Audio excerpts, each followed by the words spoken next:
Can you hear and see me?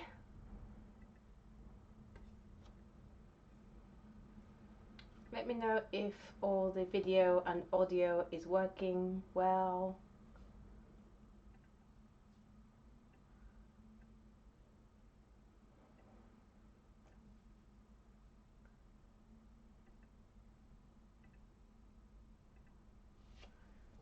Yay!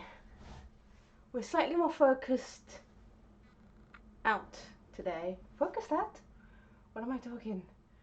Right, how are you guys? Is everyone good?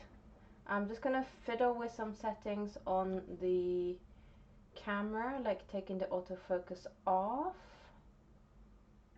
and taking the white balance auto off. There we go. Good morning, afternoon, evening, wherever you are and what time ever it is where you are. Thank you so much for coming to this live stream. Hello, my wonderful moderator Eve. I can see Cyan and Scarlet Pen and Paolo and Nadi and Vomika and Lissy and so many new names. Hi Julia. Thank you so much for joining me on this live stream this week. I'm actually gonna be painting today, which is like a huge change in this channel. And I'm just gonna chat away for a few minutes, let everyone come in, and then we can get on with the painting. So, can you hear me okay? Because my camera and therefore my mic is a lot further up than it normally is, and that is for a reason. Let me know if they can't hear me as well or anything. So today, like, you might have noticed on this channel that there's not a lot of painting that's been going on in the last few months, and a problem with that was I got nervous, and I did one large painting. It went really well, and then I couldn't like make a painting that I liked as much, and so I got into a rut. So instead of fighting it, I just focused on educating myself about colors and paints instead, instead, and expanding my knowledge in that way. But I thought it's about time I got back into painting, since this is a watercolor YouTube channel. Last week on the live stream on last Thursday, you remember I filled that monster palette, and then we tried lots of different background colors, since I have a lot more camera space today. And you guys picked like what kind of background color, so that I could do some color studies for an iris painting that I wanted to do as a first step back into doing paintings again. And because I always paint like huge paintings, I wasn't feeling great about my confidence level in going back into art. And oh good, the sounds are good. Okay, that's okay then. Let me know if it goes at any point. We are in the middle of a storm at the moment. I think it's called Storm Hector, and we have gale force wind going on right now, so that might interfere with like the bandwidth, because there's something weird about Edinburgh, and lot of the buildings have this particular type of stone that makes Wi-Fi go nuts if it rains or if it's bad weather or anything. I have no idea how that happens, but that's a thing in Edinburgh. So we'll see how the bandwidth goes, and hopefully it doesn't buffer too much. So going back to this, I was feeling not that confident, and I wanted all the tools I could gather, and so we did the background color studies so that I knew at least that I'm using the right colors. Hello everyone that's just come in. Fiona, Stephen, hi Kim. And then what I've done is I've printed out I can get rid of this, can't I? the iris that I want to paint. This is a photograph I took at the botanical gardens here the last week or the week before.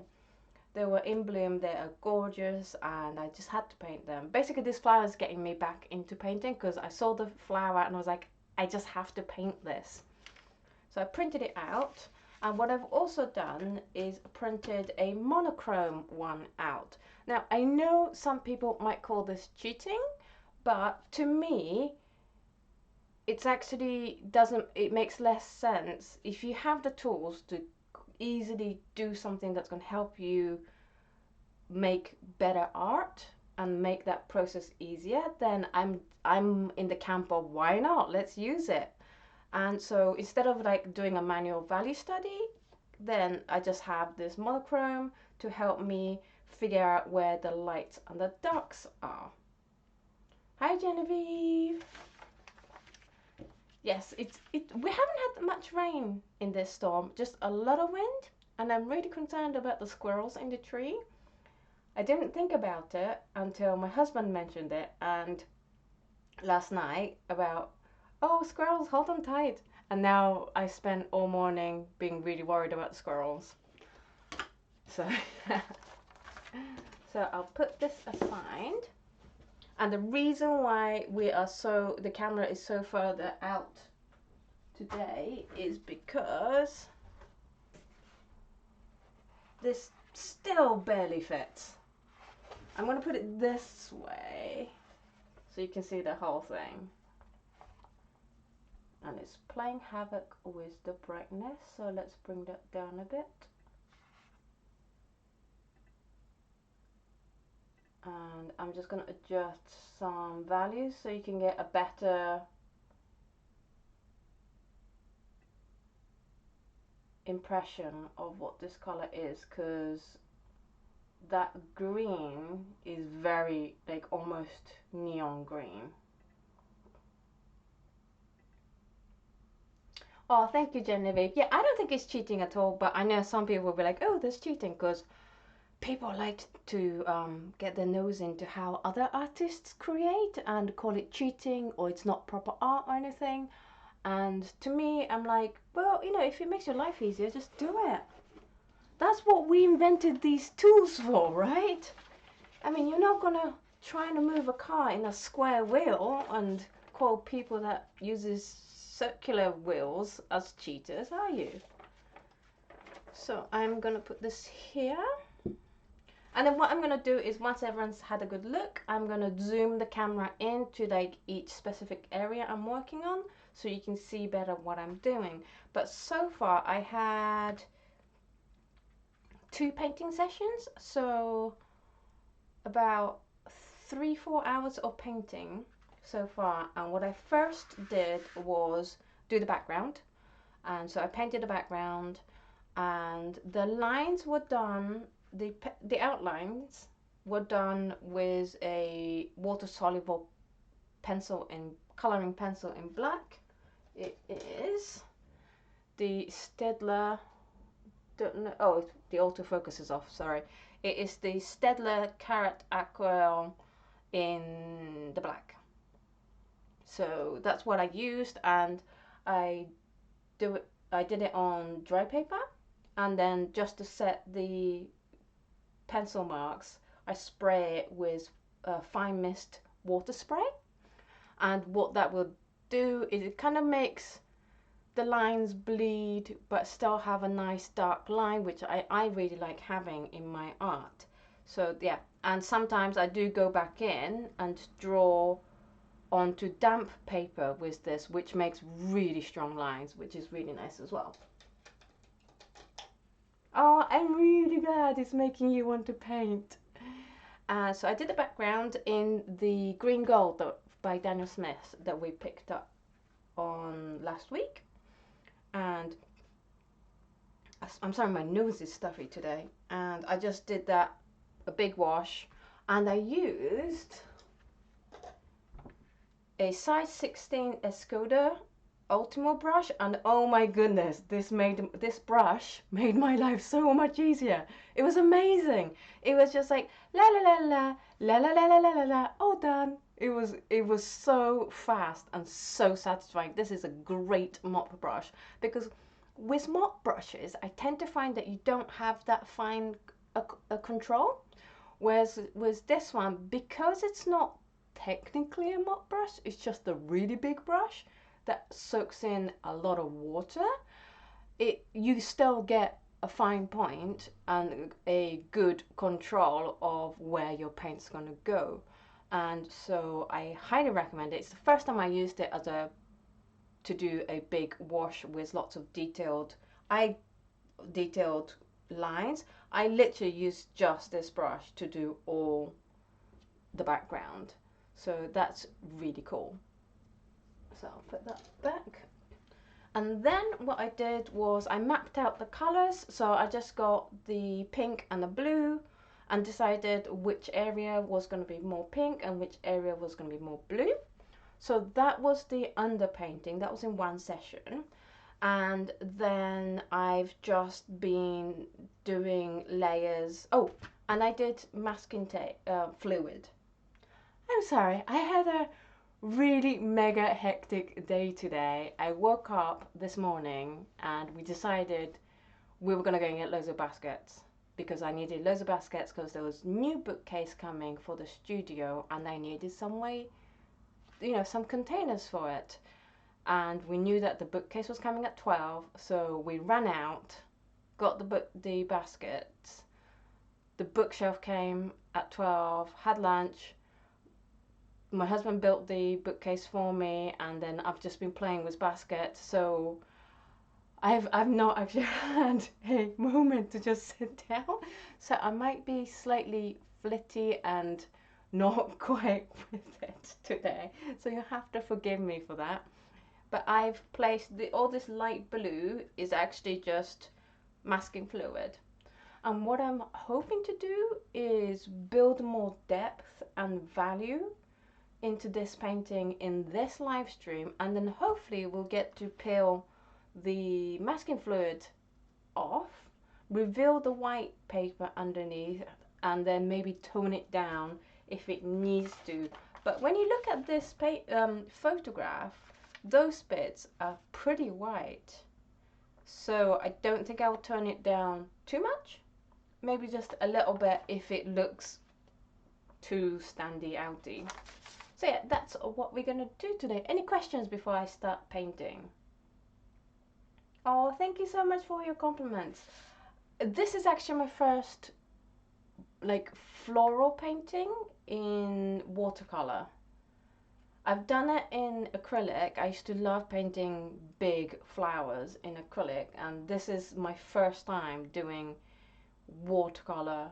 I wouldn't call this botanical art because I'm not a botanical artist. I didn't even try to get the scales right or whatever because that's not how I sketch things. I say I would spend, when I'm sketching, 80%, preferably 90% of the time not looking at the paper and therefore not looking at what I'm drawing.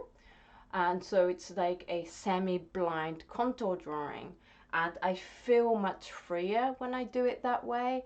And I also really like the wonkiness you get and how alive that lines are when you do semi-blind contour drawing. So you will hardly ever see me do anything else other than a semi-blind contour drawing for sketches, just because I feel it gives it a unique energy that you can't get from just very accurately and neatly copying something.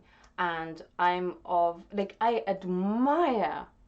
really admire people who can do photorealistic paintings and just even realistic paintings, but that's not where my passion lies in. My passion lies in interpreting what I see and giving it my own energy to it. So yeah, that's how I work with sketches. And so I would never call it a botanical painting because if you call it botanical art, you have to have it all anatomically correct to this right scale and stuff.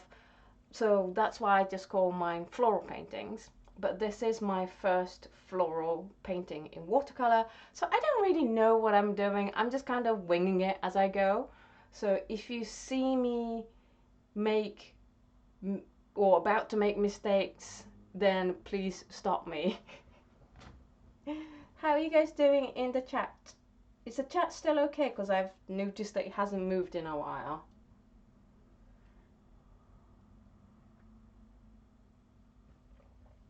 Hi Gabriel, hey bestie boy. Okay, so I'm gonna zoom the camera in. I think I'm quite happy with this area. So I'll probably leave this alone. I want to, oh, thank you. I want to work on this area first and then maybe move across the flower, and then hopefully by the time I finish this end, this side will be dry so I can put more layers down. How does that sound for you guys? Ah, you guys, flattery will get you everywhere. So I'm going to zoom in. Okay, that is as zoomed in as I can get it.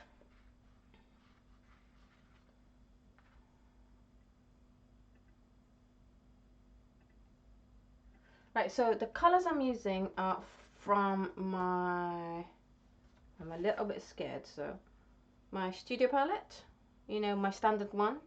And I'm actually only using 3 colors. This is the palette I've been working on to do this. And I just realized I'm missing a color that I need, so I'm just going to grab it. Do I want the tube? No, I'll just get the palette.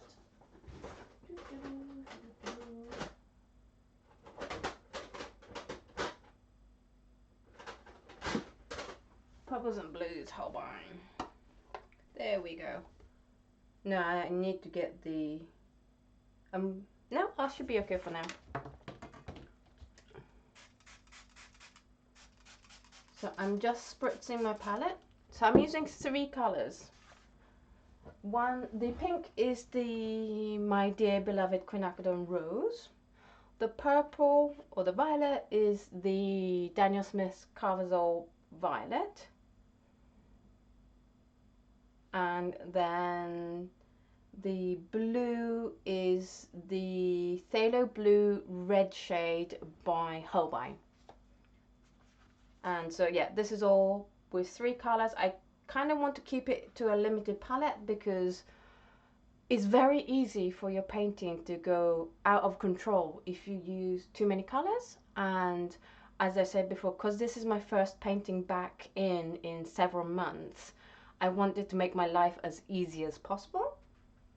So let's pick a brush. I think I'm gonna go with my Pro Art Proline Plus in the size 10 for most of it. And with the technique I'm trying to use is a linear one, so you're gonna see me make lots of lines today. And looking at this and looking at the value, I see that when you look at the value, it's pretty much dark. It's pretty, what's the word? Unified? Or throughout. So I definitely need to start bringing the value of this down. But I also want to keep the freshness of the pink. So what I'm going to do is layer some pink first and then layer some purple on top of that. Yeah, let's do that. Let's make it up as we go along, because that's all I ever do with paintings, really. My Dear Beloved Quinacridone Rose, and then some Carbazole Violet on this end. So mostly I've been doing lines and glazes. Oh, thank you very much.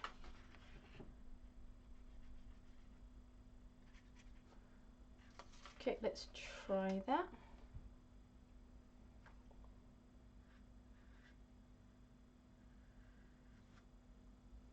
Actually need it to be a bit more substantial in value, otherwise we'll be here all day painting.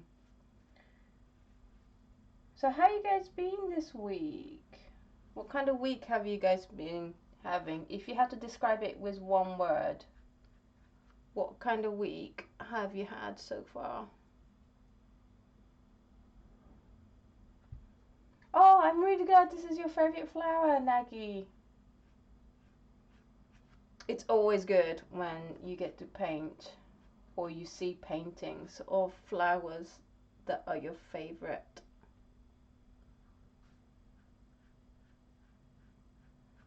I think after this, if I enjoy this process of painting very large floral watercolors, then I might paint my favorite flower.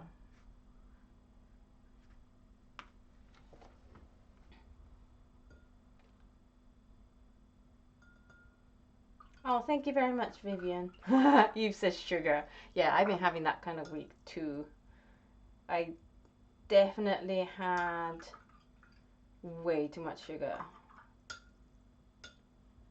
So I'm kind of thinking I want to bring the value of this down as well, because that's that. But I also want to keep an eye on the lighter values, because I've made a mistake and gone too dark around here. See, here is it's the lightest. So really what I should have done was kept these two areas lighter. So the only way I can kind of get away with this being the lightest value is if I bring everything else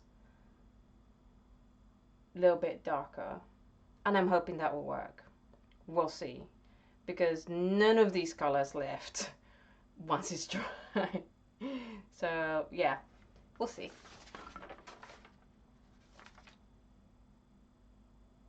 Oh, Sigourney says depressing. Oh, I'm sorry to hear that.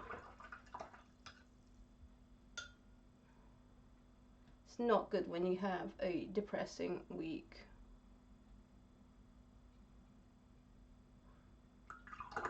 So I'm just getting some phthalo blue and a bit of purple, but not too much. I don't want too much purple,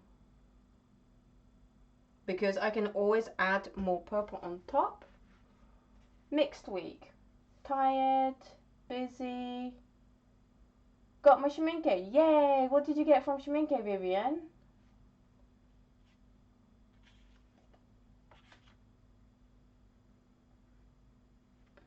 That might be too strong. Complicated. Bessie boy said terrible, terrible, and horrible combined. Oh, that doesn't sound good.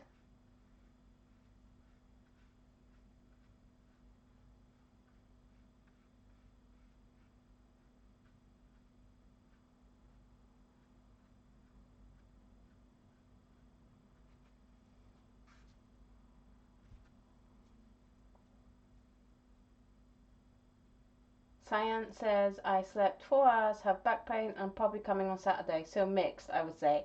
Yeah, but it's a good mix, right? I mean, it's not every week that you're going to have a puppy coming on Saturday, so.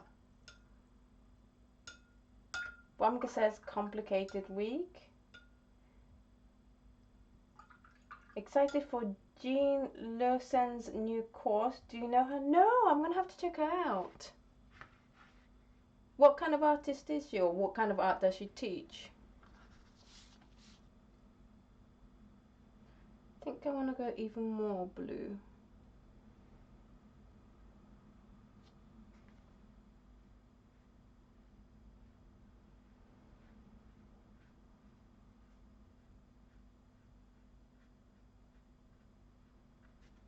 I like that.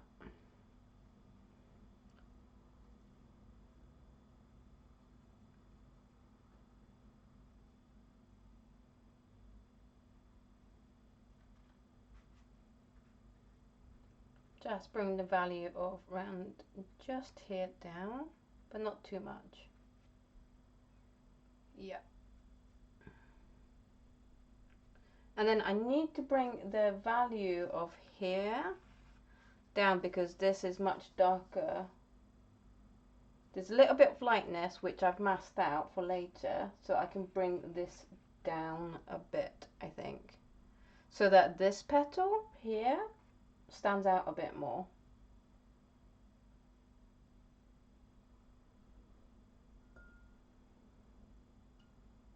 Oh, thank you very much, Eve, for putting the link and messaging it to me. You're amazing. She makes lovely abstract landscapes. Ooh, yes, definitely I'm going to check that out then, because I love abstract landscapes. I love to paint abstract landscapes. So that's a bluish purple. So about here. So this, I've definitely spent a lot more time on this painting than I'm used to, because I'm very much used to doing quick abstracts. So it's definitely been quite interesting.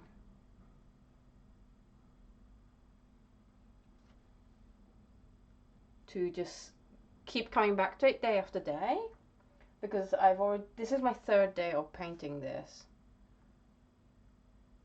and that's very unusual for me. Normally it's like one day of painting, if that. Oh no, oh panic, I just went over.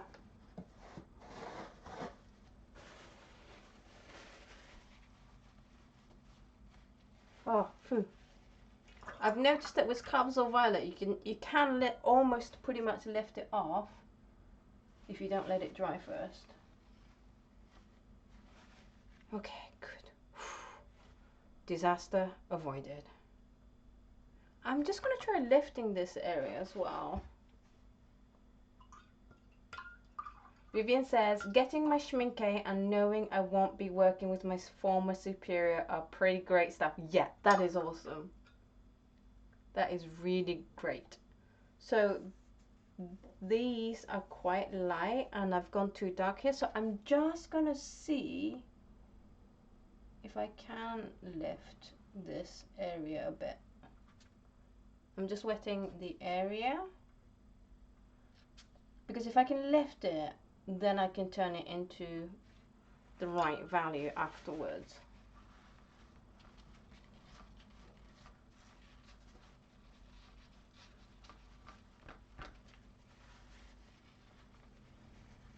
Kinda.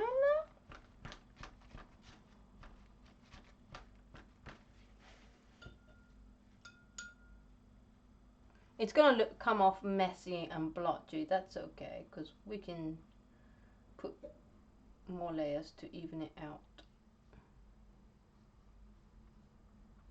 Phthalo blue is just not budging, as we know it would. But that's definitely lighter, isn't it?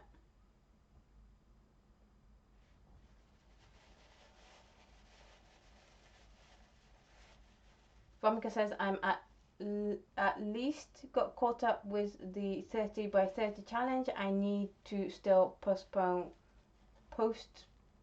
most of them on Facebook. Oh, who's doing the 30 by 30?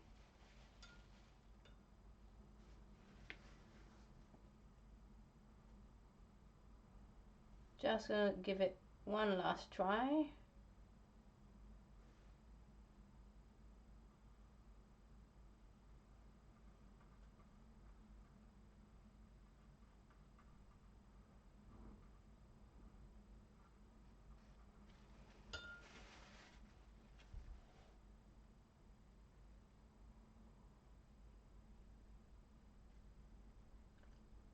Lissy is asking, saving up some money to buy a Holbein set. What do you recommend? I don't. Holbein has a weird way of picking colors for watercolors. The watercolor set. Right, I'm just going to let that dry, and I'm going to work on this side as well. I just need to lift that area and this area. And yeah, like I did I think it was a live stream a few weeks ago. I'm sure Eve can post the link to the video for me, please.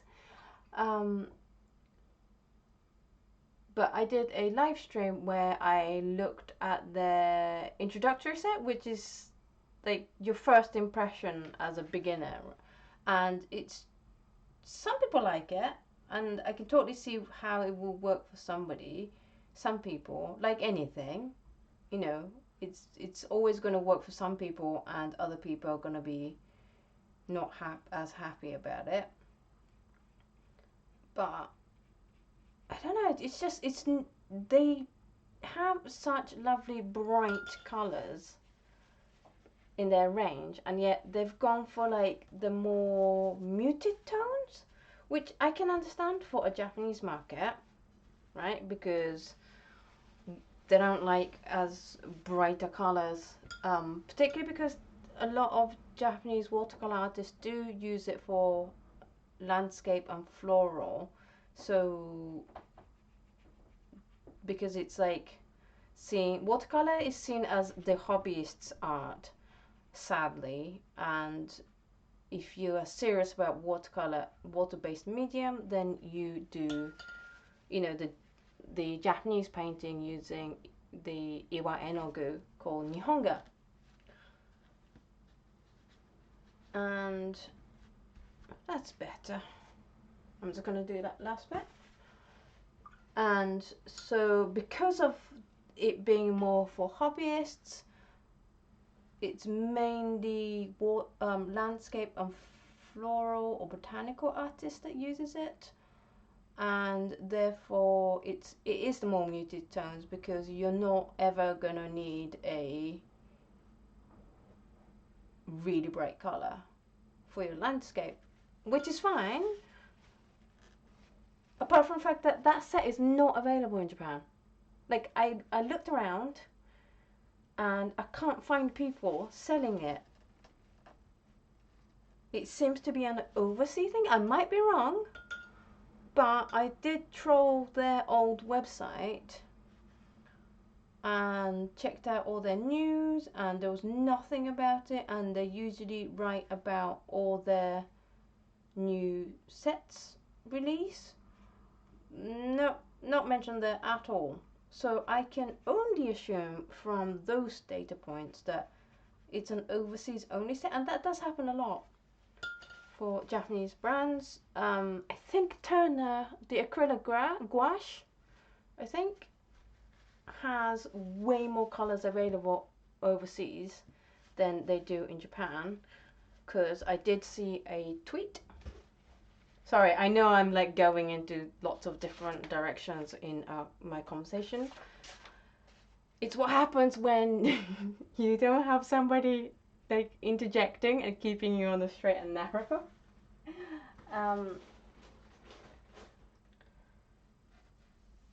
And what was I saying? Yeah, so the introductory set is very suitable for the Japanese audience, but it's not for the Japanese audience.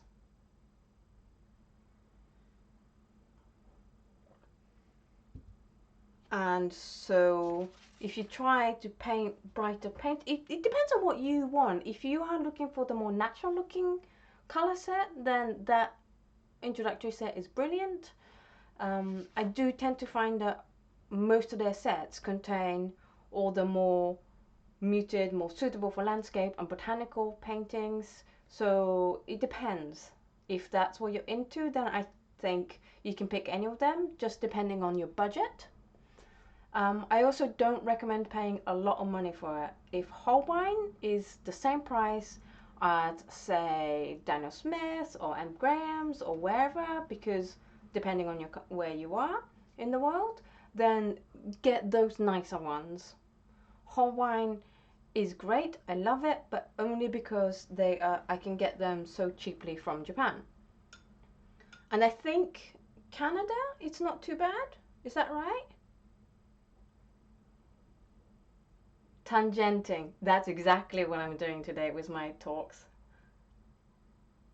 I'm just gonna check on.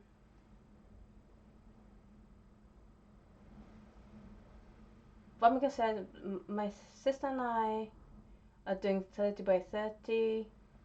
Mine are more abstract and I haven't posted most of them. My sis, on the other hand, added another challenge. What another challenge did your sister add, Vamika?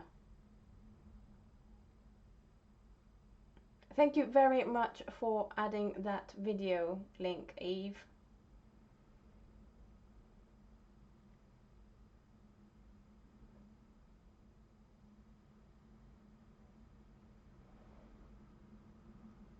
Eve says the price of Holbein paint colours in Canada a bit better than it is in the UK. That's good. Don't pay UK prices because I don't know why it's so expensive, but it is. So that's still a little bit damp, so I don't want to touch that. I might layer. I'm just going to take a stand on the chair I'm sitting on so I can take a look from further up without moving this painting, just so that I can see a better view, like an overall, so I can evaluate the value in this painting. So I'm really glad that I tried to lift these colors. I might try lifting some more here, and this side definitely needs to get darker, but I'm kind of working this way. So I'm just looking.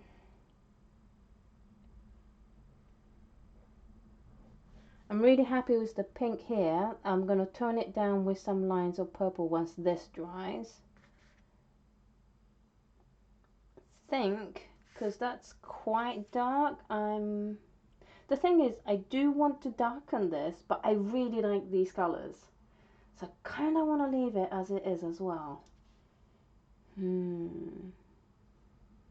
Opinions. Please share your opinions on that matter. I know that makes it less accurate, but I just really like those colors. I might work on bringing this down darker first.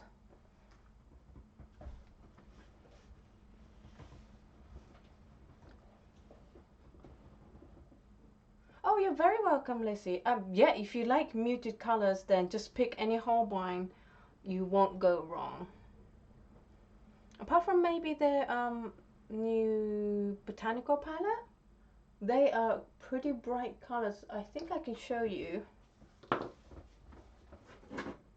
Yeah. So I'm just gonna put this over so that I don't drop any paint on.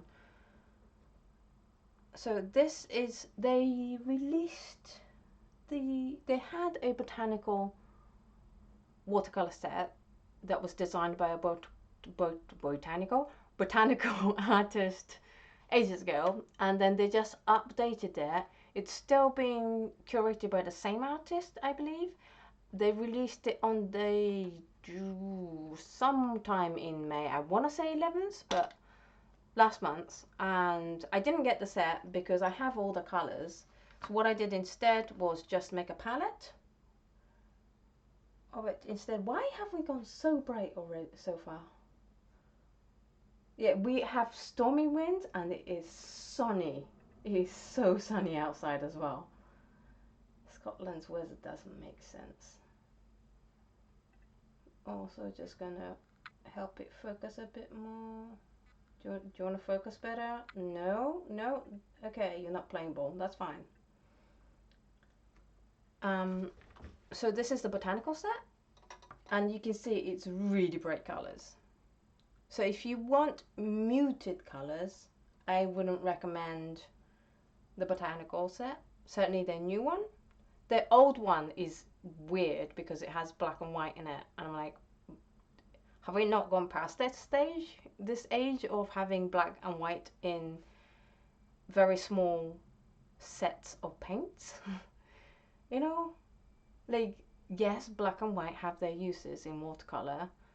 No, it doesn't get used that often enough that justifies it being on, say, like a 12 color set or an 18 color set. Maybe on bigger sets, like if you have like a 68 color set, then sure, but when it's less than like say 30, I don't think you need black and white. Like the number of people who uses black and white, and I do use black and white in my watercolor sometimes, but the number of people who do use them are considerably smaller than the number of people who don't use black and white in their watercolor. So I don't know. I mean, it is cheaper to throw those two in because they'll always be series 1.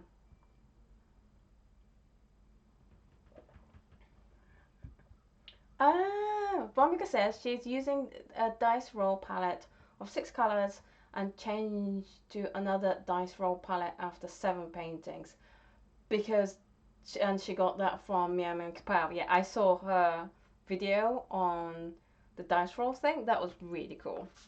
Right.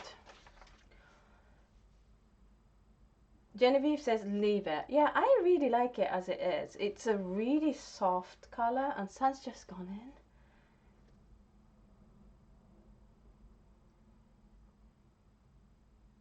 Yeah, Paolo, I agree with you. I think they put the black and white in because it's cheaper. Right, what did I say I was going to do? I do want to bring that down, but I'm not quite sure how. I'm really happy with this mottled look. So I only want to add something here, very slightly and very light. So yeah, today's just going to be chat and paint really. So if you have any questions that you wanted to ask, this is a great time because all this live stream is going to be is me painting and chatting.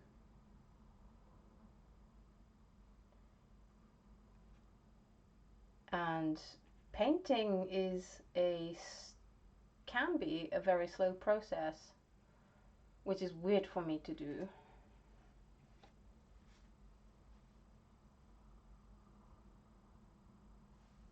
Evie's asking, did you end up using a lot of Diox purple in this one? In the end, no, it is entirely Camzo Violet.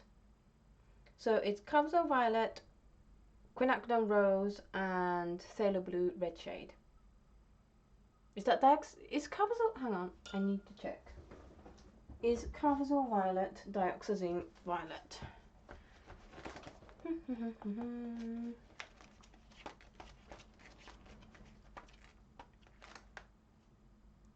Camzo Violet is PV23. Who has Dioxazine? I think Winsor Newton has a Schminke might.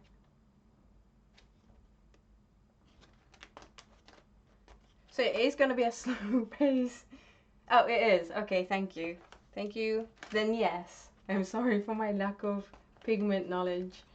I am still learning every day, and my memory from...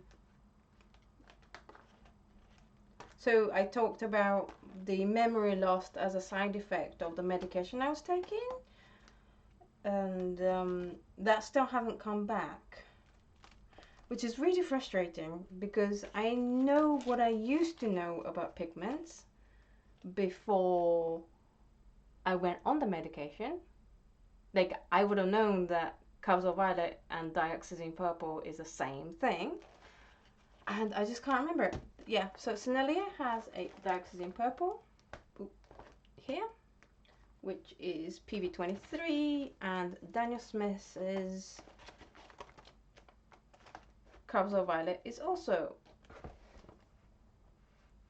Come on, get in the camera. Over here, is also PV23. Yes, it is the best violet.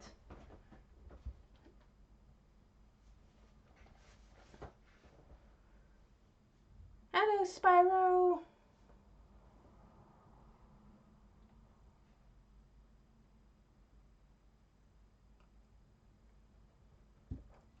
So what's the weather like where you are today? Please let me know what city or town, well, whatever location you're comfortable at giving, and then the weather, because it is gone crazy windy here.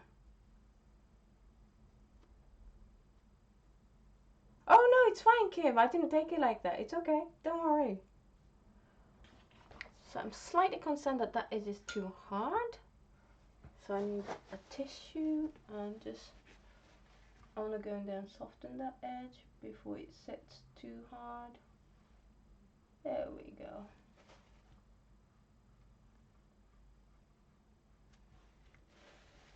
Yeah, that's better. It's gone dark again, hasn't it?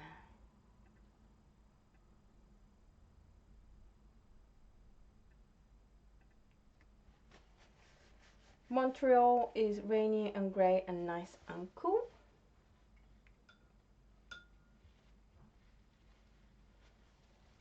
So I want to work on this bit because now I've stripped it, it kind of looks bare and patchy. So I'm just going to give it a nice thin coat of pink first, so they can kind of look less patchy.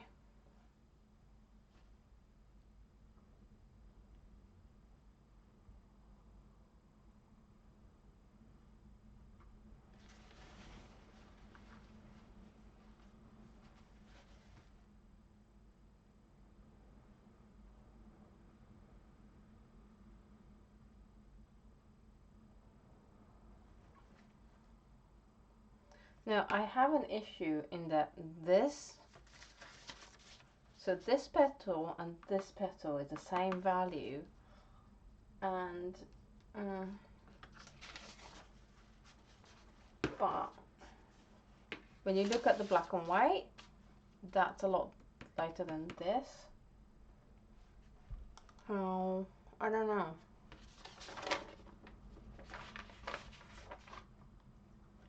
My thing was I wanted to keep this really light.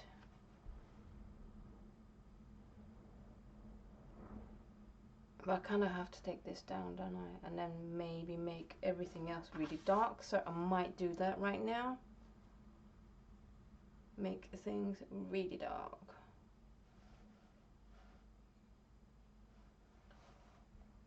So, weather reports. Brooklyn, sunny, beautiful and breezy. Oh, nice Brooklyn. We have beautiful weather in Indiana. Cold. Well, for me, I'm on purposely not reading out your names. Although, I will be keeping the chat unless somebody tells me to take it down. Cold. I'm in Pretoria, South Africa. Oh wow, South Africa. When it hits 16 degrees, we think it's Arctic conditions. That's hilarious because 16 in Scotland is warm. That's so funny how like the same temperature is so perceived so differently in different parts of the world.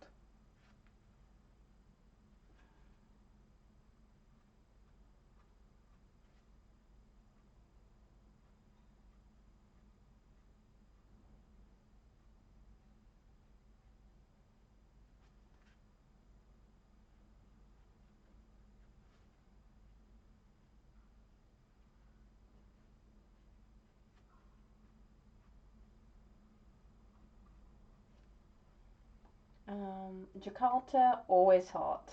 Especially we have passed the raining season. Today is actually not too bad, only 27 degrees Celsius. Welsh, LA, sunny, rainy, and sunny again on the same road. That sounds like Scotland. I'm from the Netherlands. It's windy here as well, and oh, hang on, I've lost it. Ah, where did you go? Oh yeah, I found my place again. And it's raining tiny drops. What's the word for tiny raindrops?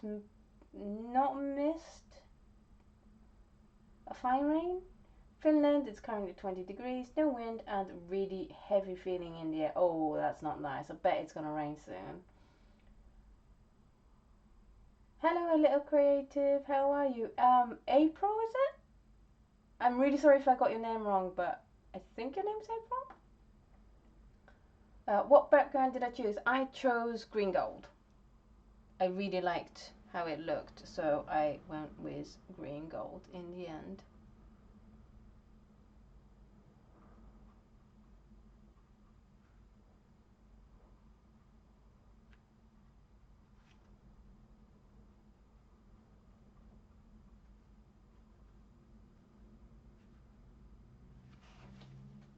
I'm also going to bring the value around here down a bit.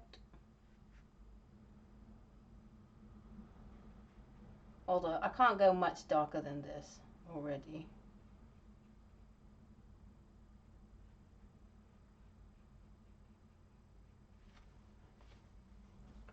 Okay, so around here it's still looking quite blotchy. I want to add a stripe of blue here that this has.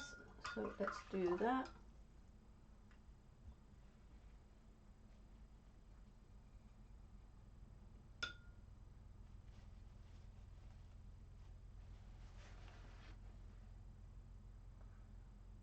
Hello from Idaho, Southern California. It's sunny and clear and blue sky, but really hot. Hi, Shani. Thank you for sorry, I can't speak today. Thank you very much for subscribing.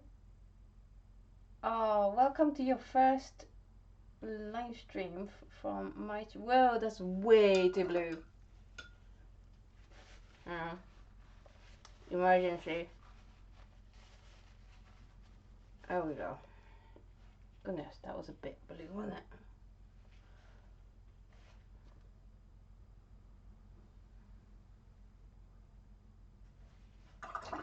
And then I think I'm gonna just ease it out.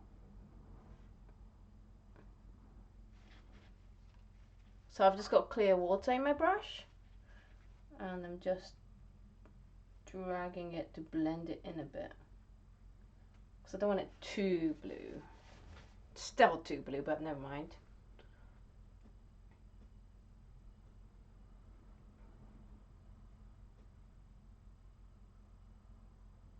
Sparrow, you're best to actually email Denise herself, because it's her Discord channel, Discord server, so she'll know like what to do with if you have a problem.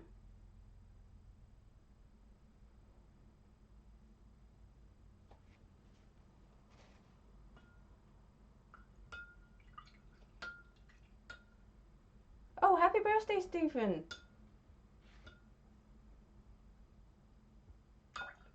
You are in Waterloo, and oh wow, happy birthday on Saturday.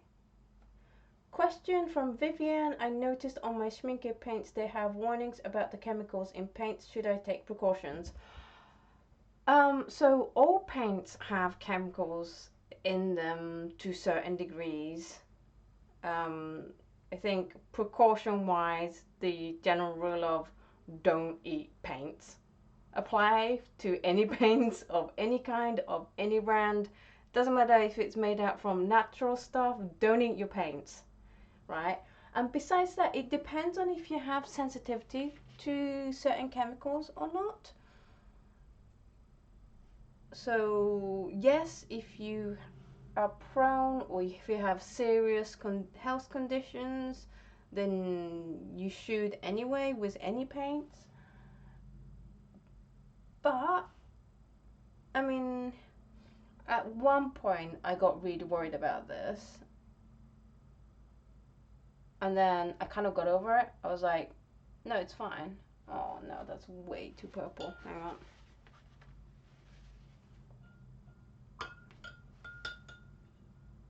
So, I mean, Schmincke is incredibly thorough in their labeling, particularly about safety stuff. So, technically, every paint should come with that warning, you know? Rather than just Schmincke. It's not a Schmincke specific thing, per se.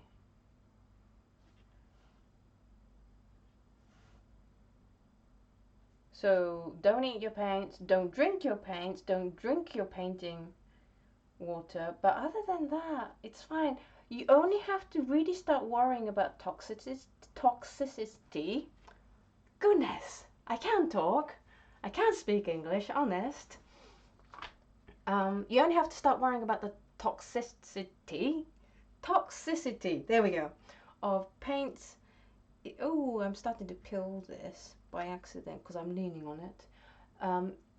If you're making paints, so if you're handling loose pigment powders, and therefore you can very easily breathe it in, then yes, you need to start paying attention to what's right in front of you. However, unless you're doing that, there's a whole article on handprint.com, I want to say, about this and his philosophy on the matter. And everyone has a different philosophy, so it just depends on what you're comfortable with as well. You know, some people want to avoid the toxic ones like cadmiums and cerulean, and what are the other ones? My brain's gone blank. Cadmium, cerulean, there's definitely another big one. No, it's completely out of my head right now. I have a list, hang on. It's my trusty notebook. I'm just going to look it up because I knew I made a list of toxic chemicals, colors, when I made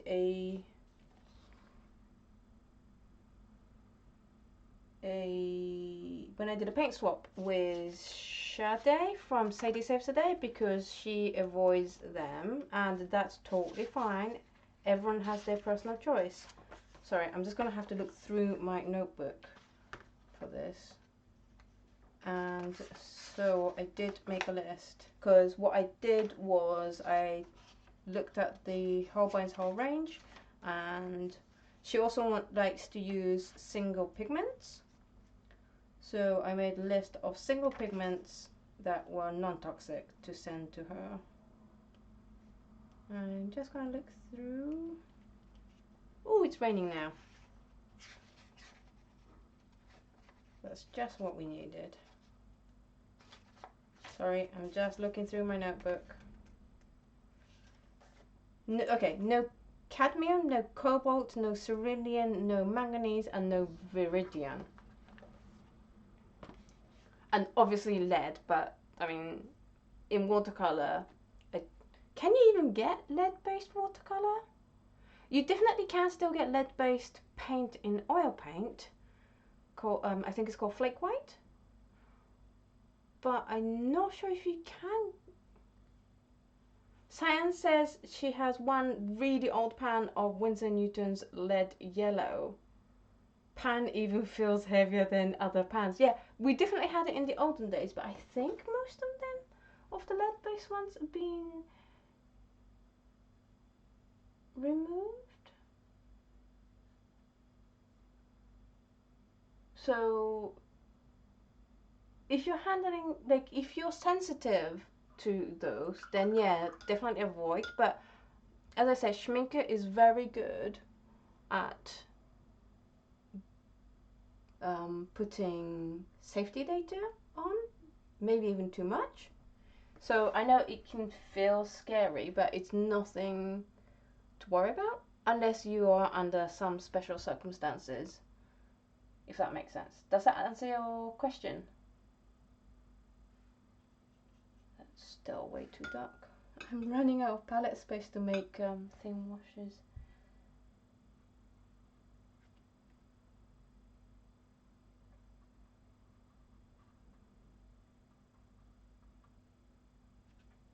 Right. I'm just gonna leave this area to dry. Maybe focus on this petal next. So I need to put a coat of purple down, really, first with this. So I'm gonna make a nice thin wash, hopefully thin wash, of the mixture of the Carvesol Violet and the Quinacridone Rose. Yeah, that's nice. And I'm just gonna go over the whole thing with exception maybe of around here, because that's a lot lighter.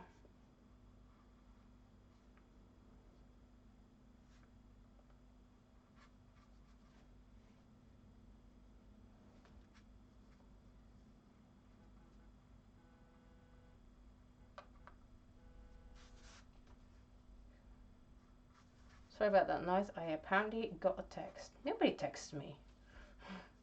Oh, yeah. Nobody texts me apart from delivery companies telling me they're going to deliver something, and my phone company telling me my bill's ready to have a look at.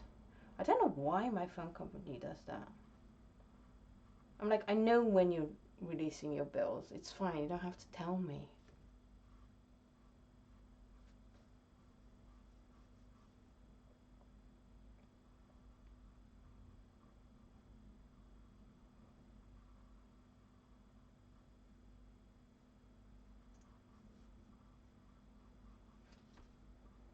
I'm just putting darker stuff around here.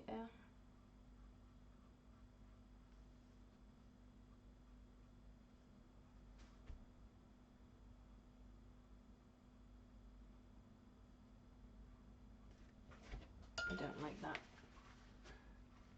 That's better.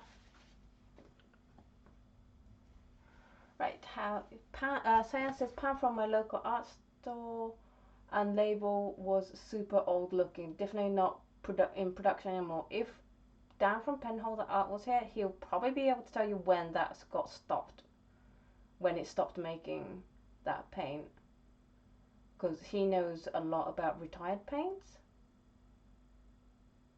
Nagy says, one of my younger cousins tried to eat a tube of Viridian, and luckily none of it ended up in his mouth, but the paint got all over my paper supply. I totally get your pain with getting paint over your paint supply, but I am really glad that it didn't end up in your cousin's mouth.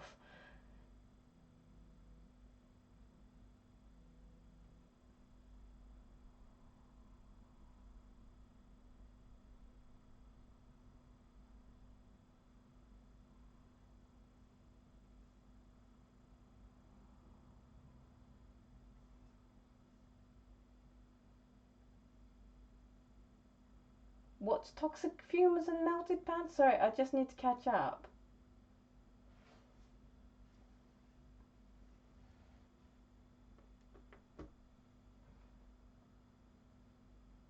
Eve says, as another tiny warning, avoid heating up any paints. Don't use warmth to dry pans or paintings.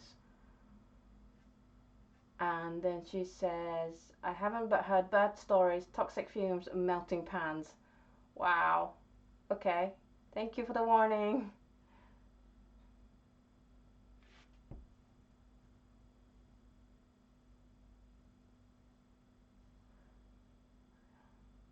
Trom is saying, so I don't even know whether I should discard the water after painting if I'll get a set with heavy metals or other hazardous materials. I think most paints, I don't know. I would have to check. I am just literally riffing, and that's not a good thing, so I'm going to stop myself, especially when it comes to safety. And I'm also going to put some color down here while I talk. But I mean, if you're really concerned, what you can do is look up the pigment code of the paint and then find out if it's like hazardous in water.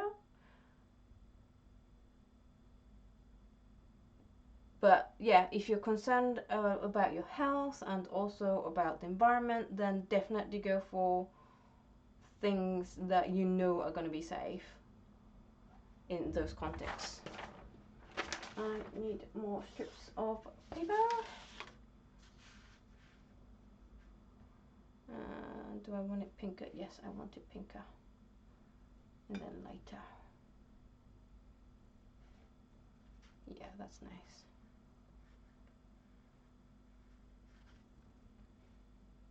Maybe a bit more.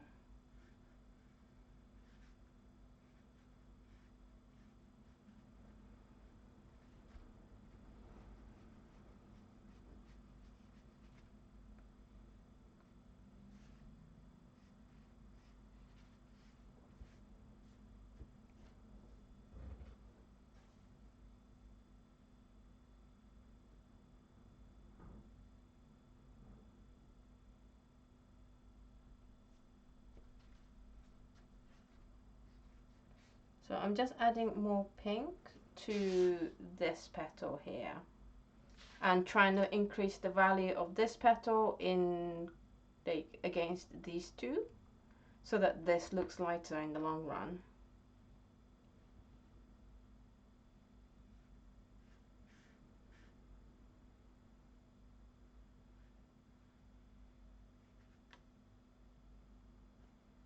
I am struggling at the moment to find a good balance between trying not to be accurate but also still, like, I want my art to be more free and not just, oh yeah, that's like a semi-okay attempt at making something look like something. But I do struggle in trying to figure out how to do that.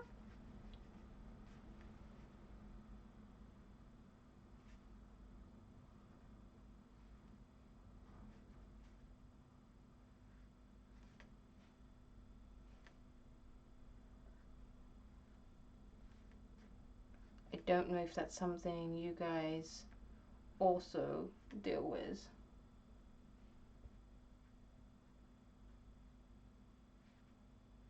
Putting some of these very fine veiny lines.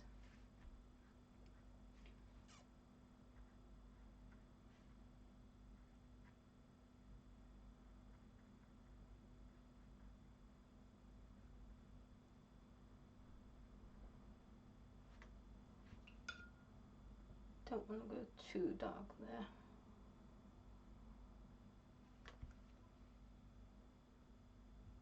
How about, so Eve's suggesting, how about restricting yourself to brushes that are too large for details or accurate work? Yeah, that would work.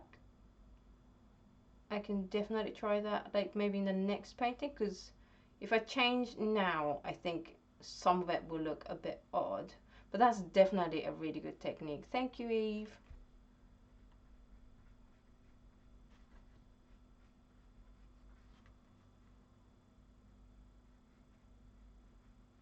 So yeah, it's really,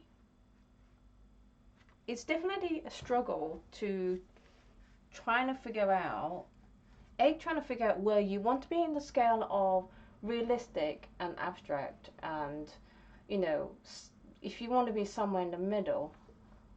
I'm just going to adjust the brightness. Then trying to pick where you want to be is quite difficult in the first place, and then sticking to that.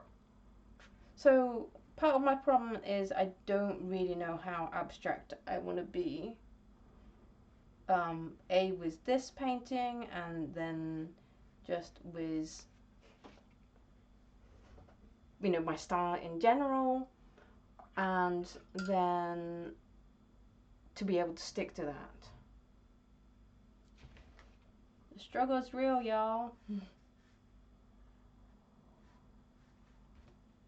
So I don't know what it is, but I seem to have a mental block on this petal and this petal, and also round here.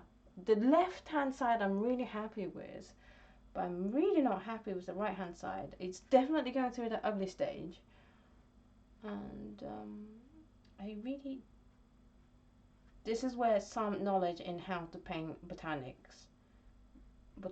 flowers will probably come in handy, which I have none.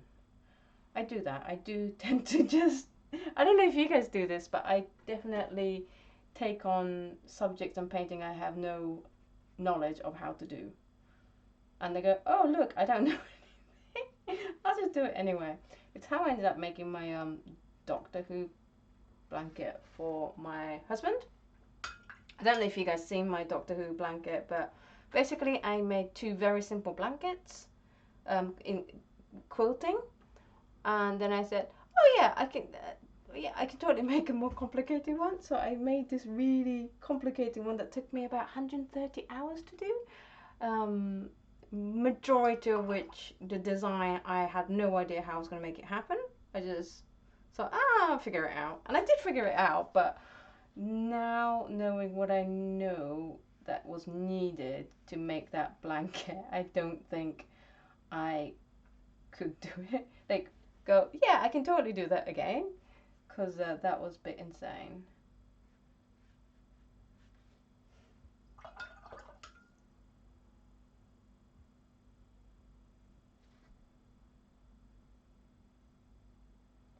If you have lead oxide and lead derivatives and you want to dispose it in a safe manner, definitely contact a professional help. Your local council, I don't know how it is in other countries and I don't know which country you are in, but certainly in the UK, if you ring up your local council, they will be able to put you through to someone who will be able to tell you how to dispose it in a safe manner.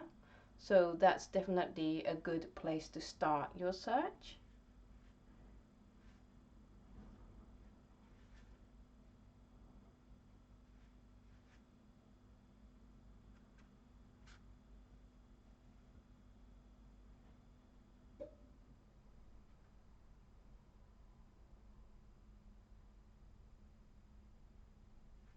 Or your local recycling area.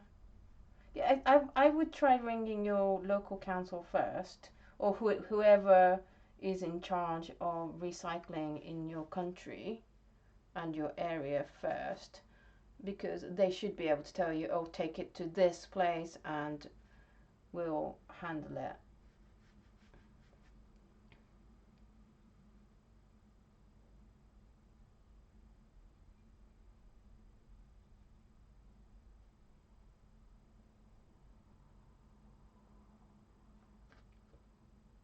So is this part of an experiment that you have led for? That's way too dark.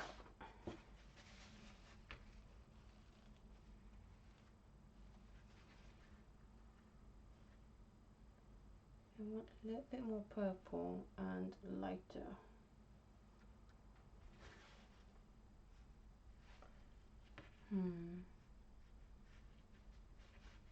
Not happy with that. Yeah, definitely not happy with that.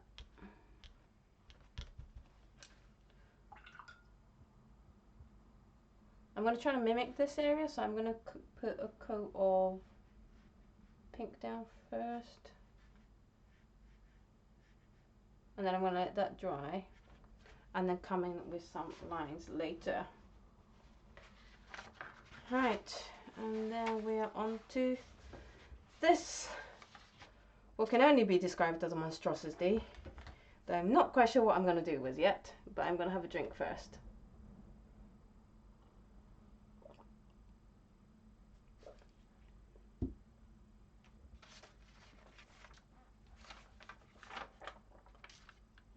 So this area, value-wise, apart from this thing, it's pretty dark. So I definitely need to bring the value down.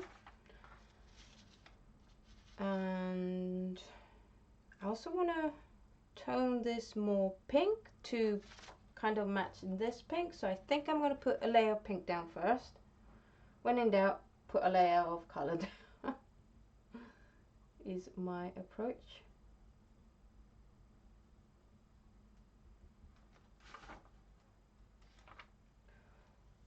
Trump is saying I wanted to make lead white and copper oxide. I don't know which one or if there is a more oxidation number of copper. So the blue one for an experiment session. I want to deduce how hazardous these materials are for plants, fungi and bacteria. Interesting experiment. Is that for science class? I don't know. Sorry, I'm just completely guessing your age. Probably entirely wrong, so you'll have to let me know like what if it's for school or college or yeah, that's good. So I'm just gonna go over this whole area with the pink. So glazing is a great way to add shades of color to your painting and also in controlling the value.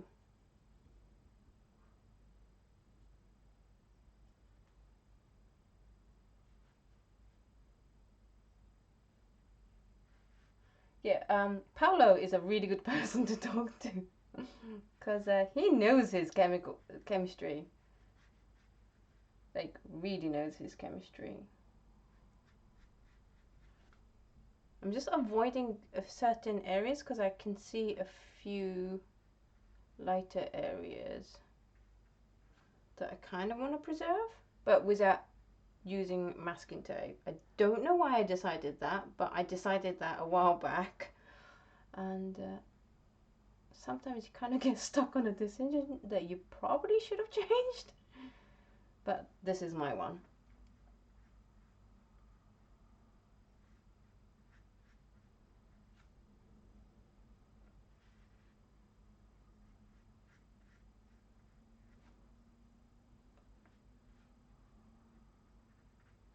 Has anyone bought anything fun or art supply recently? I just got, as I was saying, I just got a new bookcase that I'm going to use as storage for my studio, and I'm really, really happy about it because it looks really neat, and it just kind of came together like 10 minutes before the stream started, and I can see it, and because it's got nothing in it yet, we just built it and put the baskets in. I'm gonna tone it down a bit here, I think, to a more bluey color, or a more violety color, should I say.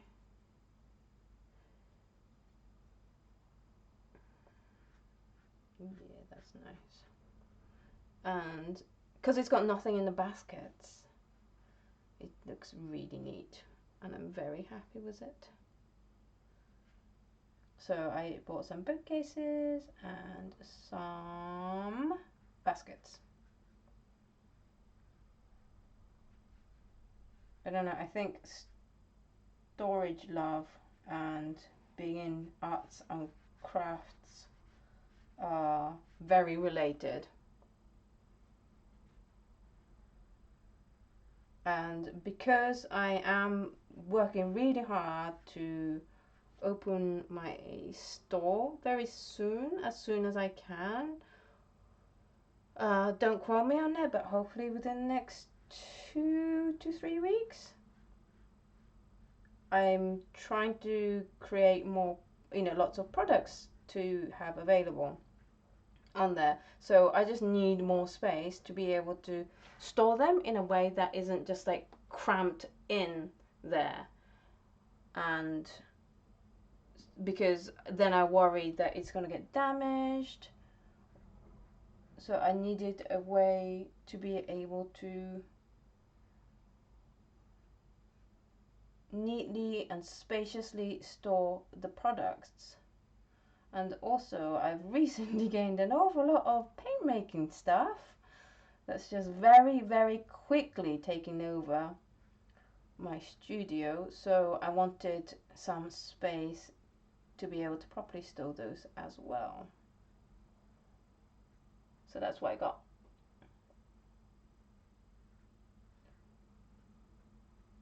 But I will do a art haul video at the end of the month, which isn't that far away, scarily. I don't know how we are in middle of June already. I don't know how it's happened. If you know, please let me know how it's happened, because I'm sure the last 2 weeks have just got faster.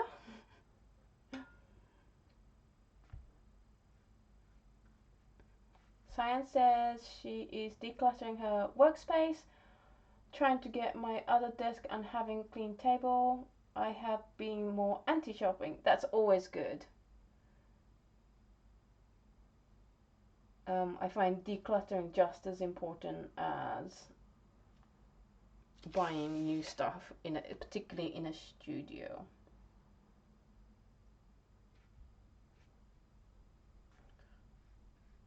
Just gonna darken this area too.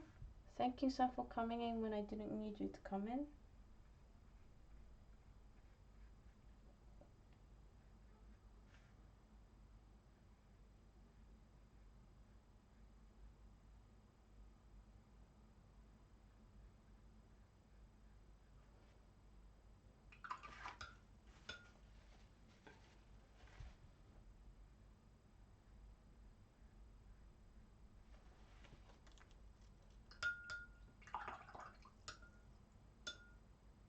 Paolo, I'm still trying to do with black, white, and alizarin crimson the real deal. What do you mean by deal? To buy one or to make one?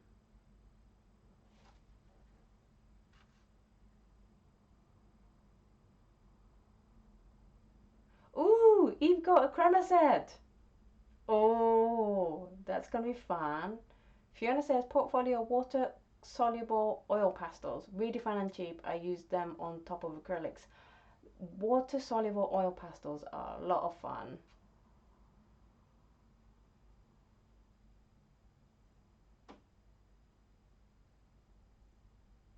Fiona got Daniel Smith, Quinacridone Rose and Moonlight. Yes, those two colours I can definitely recommend. Quinacridone Rose just because it is like the most beautiful pink colour ever. This is what I'm using for the pink in this painting, and I'm not sure if I actually have a palette without a Quinacridone Rose from Daniel Smith in it. It's my definitely favourite, and Moonglow is such a fun paint that it's definitely a interesting and fun buy. Nice shopping.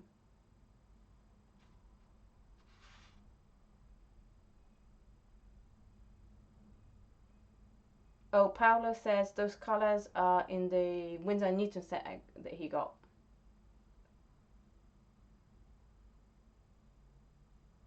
What? Crema had a sale? When did they have a 20% sale? Is it still going? We need to know more information, Eve.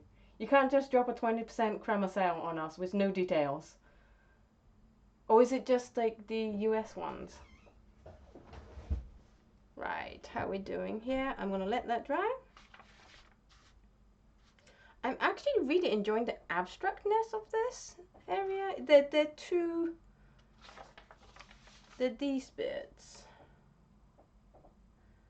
But I'm kind of really liking this and this, so I might just work on toning this bit down to bring the value a little bit down. But yeah. Fiona says, you are my enabler. I am proud to be your enabler. Eve says she thinks it was the US one. That's sad. That's so sad. That makes me sad. Crema Germany, please do a sale. No, actually, no, don't do a sale yet. Because, like, I will go bankrupt. Like, give it a wee while and then have a sale.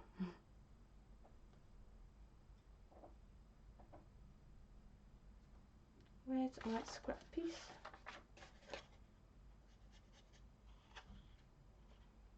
No, I want it a lot pinker than that actually.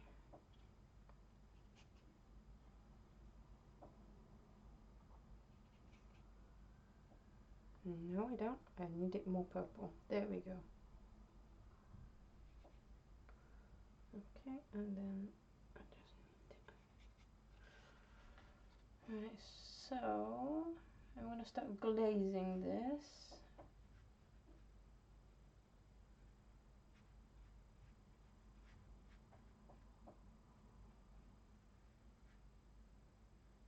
And maybe add a few more wiggly lines.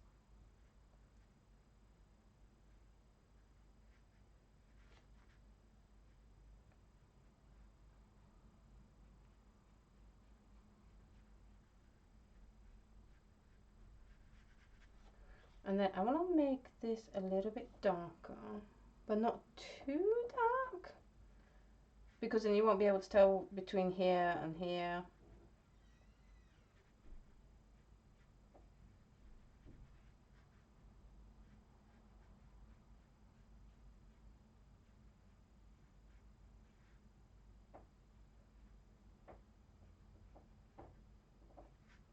I'm not trying to be too accurate.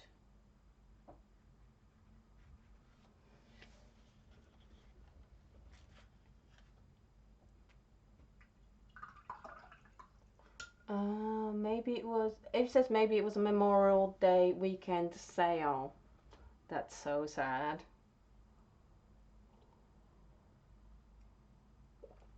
Charm says, my latest watercolor set that I've got as a present is a Kuretake Gansai Tambi.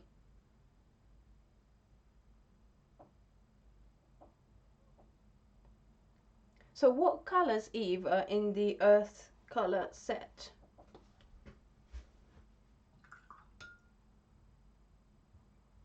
Really don't know what to do with this thing.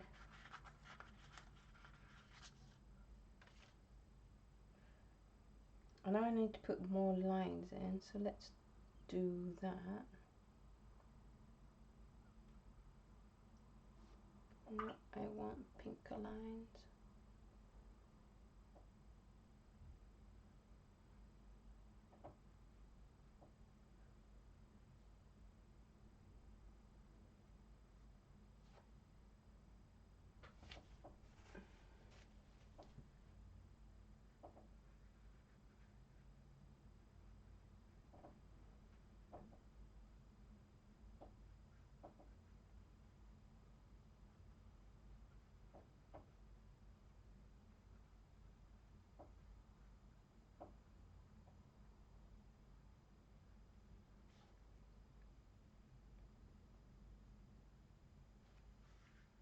And then I'm just going to lower the value of the edges here.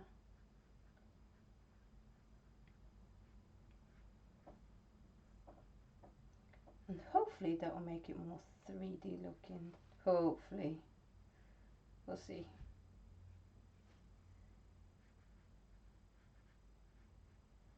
I'm definitely really glad that I decided to paint again. It's a lot more scary process than just testing out paints though.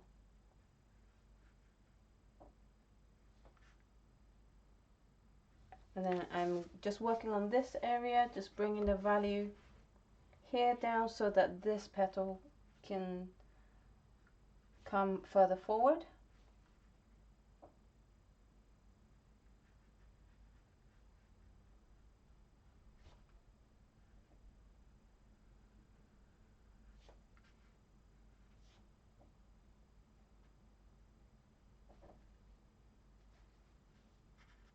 Eve says all muted colors, no real blues, no white.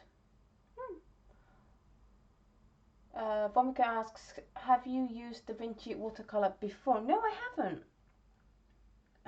I haven't tried that many because I'm not really like a review channel. I'm more into really getting to know a few brands really well. And that's why, you know, I do like the Daniel Smith ones, and I mostly paint with Daniel Smith and Holbein, as you guys know. Oh, I'm really loving how these lines are looking.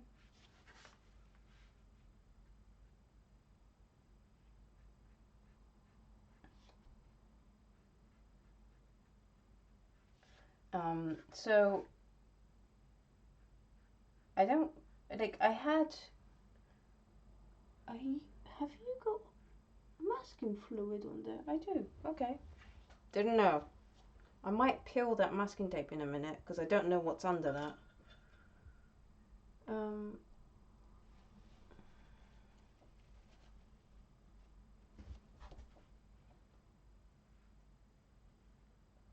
What was I talking about? I can't remember. Sorry. Oh yeah, Da Vinci. I've heard lots of good things, but I've only really used the Gansais, but it wasn't a Kuretake one. It was somebody else. That was like one on my very first set. I just bought it. I didn't even know what was watercolor. I've used Winsor & Newton and not really enjoyed it that much. I've used some Schmincke, but not a lot. Obviously used all the Holbein and a lot of the Daniel Smith colors. And then I tried M. Graham, but I didn't get on with it that well. Whereas I know Dan really liked using it. I want to add a little bit of kind of an orangey colour, but I'm not sure if I want to just suddenly throw in an orange. Maybe I'll throw in the green gold. Do you really have masking fluid on there? I can't tell. And I don't want to go in too hard yet at the moment. I'll leave that area. That's what I will do.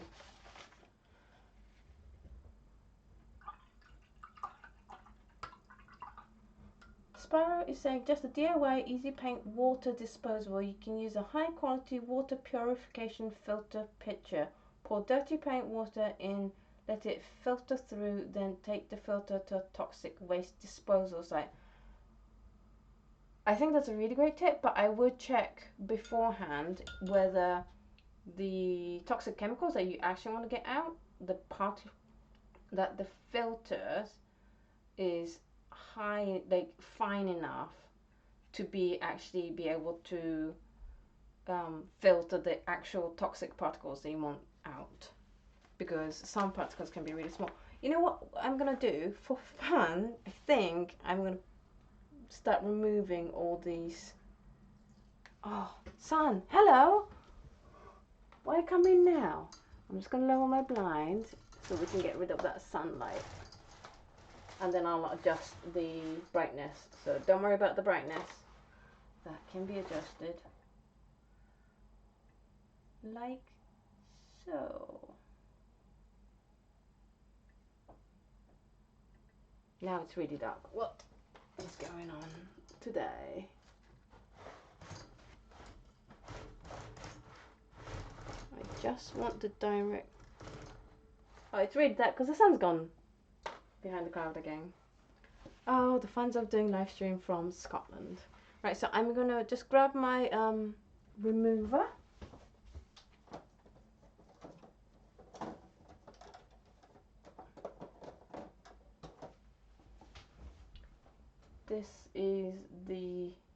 This is like a rubber square thing. I think they call it rubber cement remover. And it just works like an eraser, only it picks up masking fluid.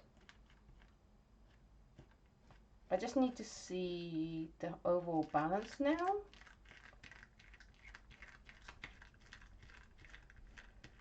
And the great thing about this, if you do use a lot of masking tape, masking fluid, sorry, then if you try to use your finger, which you can totally do, then your finger can get quite sore after a while, because you are just rubbing your finger against rubber. And I know some people just keep collecting the peeled masking tape and make that into a ball and use that. It does work, it just depends on whether that's what you want to do.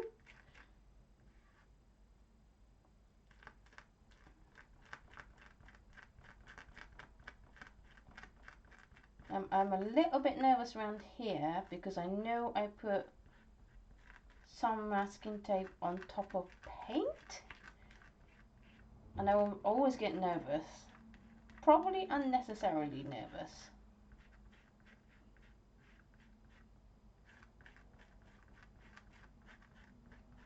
That it might peel the paint below it off, which it never does, but I still get nervous.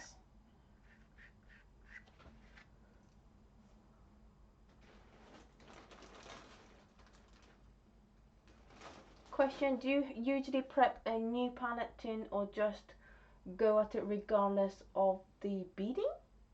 Sorry? You'll have to explain that question to me a little more. Sorry.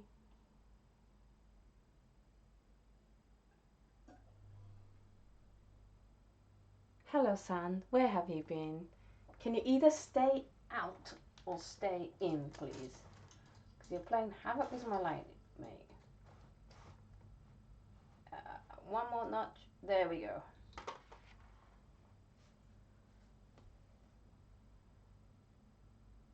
Yeah, yeah, some people do collect these peeled off bits, turn it into a ball, and then use that as their kind of eraser for masking fluid.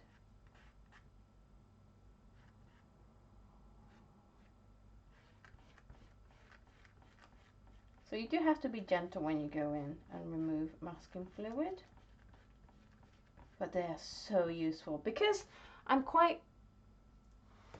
No, don't fall blind. Please don't.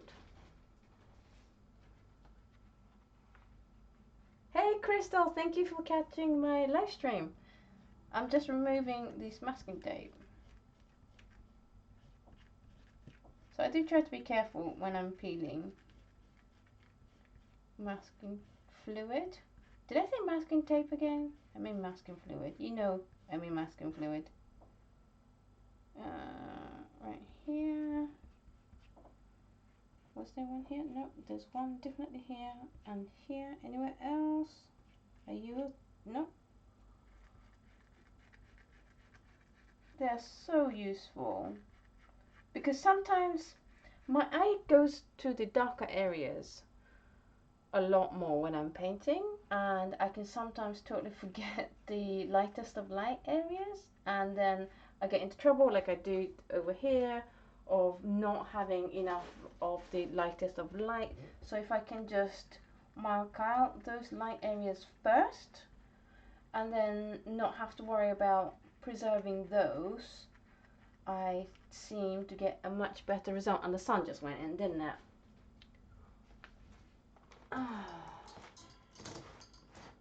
Sometimes it's so much fun. There we go. And no, I'm gonna leave that bit because I think that might need to go darker. But you can come off. And I'm gonna let that dry a bit more first. Right, so that's the middle bit. Vivian asks, as in when you have a new palette, metal, tin, plastic, do you prep it first so the watercolor mix won't disappear, or you just don't bother? Oh, okay, yeah, I totally get your question now. So you're asking, do I do anything to the surface of like a palette when I first get it? You're talking about the beading of water when you try to mix it, aren't you? So for those who don't know, if you use a plastic palette or even a metal palette sometimes, and you try to mix it straight on the surface of a brand new palette, the color beads and it doesn't spread, and it's really difficult to see what kind of color you got mixing. Whereas you don't have that problem with a porcelain palette, which is why I use porcelain palette always for mixing.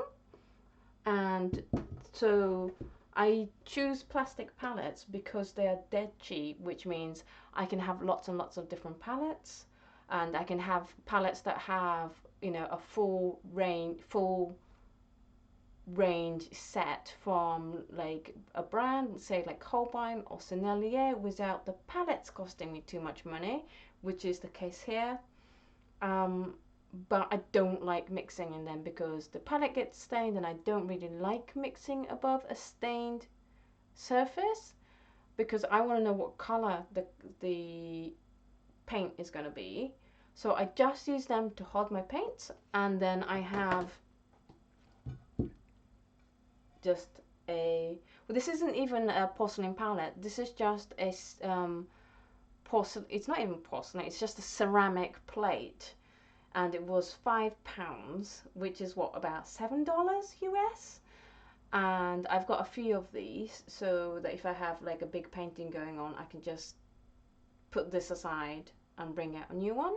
And the great thing with porcelain is, as you can see from brand new, you can put the paint on and it just spreads rather than bead up. But you can do, but if you want to mix some plastic paints, I know you can do like a few tricks to make the surface a little bit more like accepting of water and paint. And some people, I think, use toothpaste to just make it, give it a gentle abrasive thing first and stuff. But I don't know too much about that because I personally don't do that. Thank you so much for being here, a little creative. Her name is April, right? Yeah.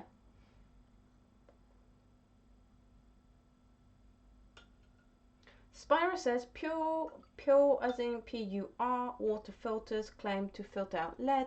Here in the US, we had a city that had a problem with lead in their water. Oh my goodness.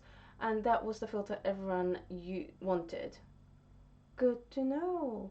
Arty Crafty Alchemy says, that is such a nice name to say. Arty Crafty Alchemy. I like that name. Sorry. I've snagged 2 ceramic plates from secondhand shops. I got one on the weekend while I was away. That is a awesome and only cost $1 Australian. That is amazing. Stacy says Magic Eraser is also great for prepping plastic palette surface. Magic Eraser is fantastic. It's great if you just want to completely lift off paint as well. Right, so looking at this, I do want to tone down this area a little bit and maybe soften the edges, but this is pretty white to me, so I'm gonna go around this area first with a very, very lightly tinted pink, because that's definitely happening.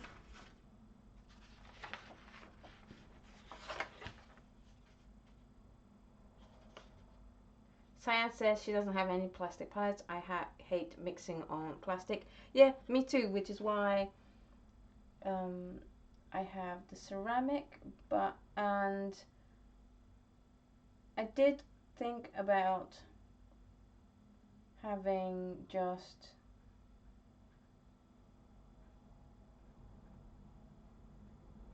like, if I win the lottery and I just don't have to worry about money, I think I would just have porcelain palettes everywhere.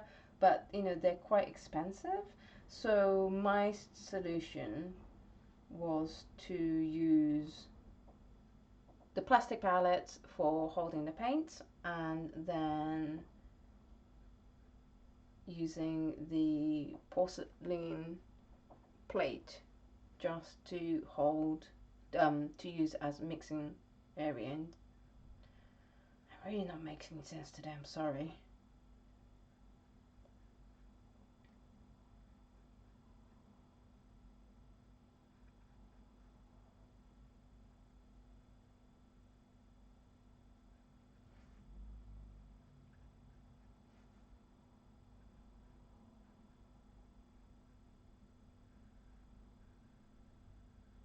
I'm just softening the edges of this, but I'm also not trying too hard, as in like trying to scrub it too hard, because I quite like how bright it is and how contrasting it is. But I do also like to just soften the edges of these things a little bit. Arty Crafty Alchemy says, thank you, took me a while to find the name I wanted, still very shy on Arty front though, but you have an awesome name, and you know, that wins a day, really.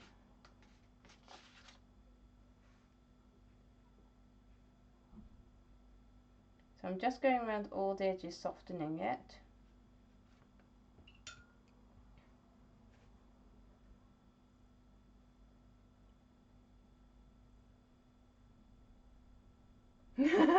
You've been saying, where are my fellow hobo gun-ho?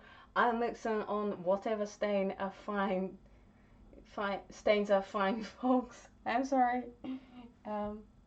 Well, you know my preference. You've always known my preference.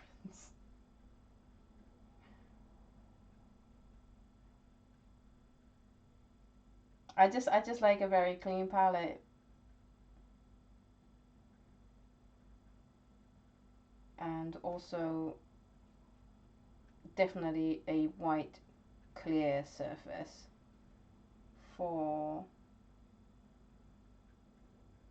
mixing my colors in, just so that I can see how bright my colors are, because I love bright colors.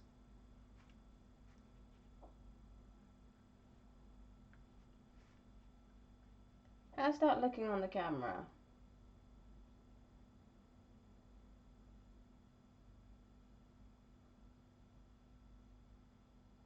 Thank you so much for coming to the live stream, Vivian. Paulo says, I do not have a ceramic anything unless you count the plates. Yeah, that's all I have really of ceramic anything.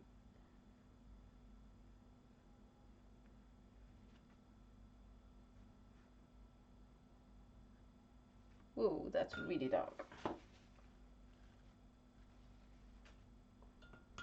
Okay, I want to kind of put like a slight yellow, but because yellow hasn't been in here, I don't think it would make sense. So instead, I'm gonna grab a tiny bit of the green and pray I can get away with it. No, no, apparently not. Okay. Maybe a little bit lighter.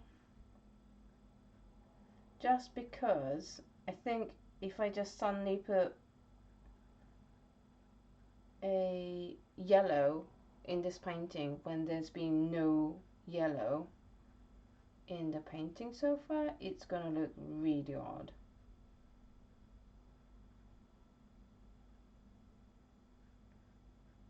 And then I'll have to figure out somewhere to put more yellow, and there really isn't many places. So I'm gonna try this instead, and then cry when it doesn't work. You know the drill. Right, just softening the edges there a bit. How's that looking?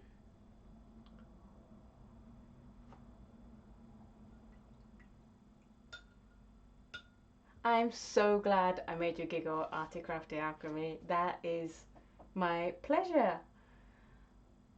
Crystal's asking how long have I been working on this palette? Sorry, not palette. On this piece. This is like my third session, so I did maybe an hour and a half. The first session doing the underpainting, then I did about another hour, just making it to what you see, and then this live stream has been going for an hour and 50. So what? 2.5, 3, maybe about 4.5 hours. Eve says, I use plastic palettes, plastic lids from recycling bin, ceramic, whatever fits on the desk.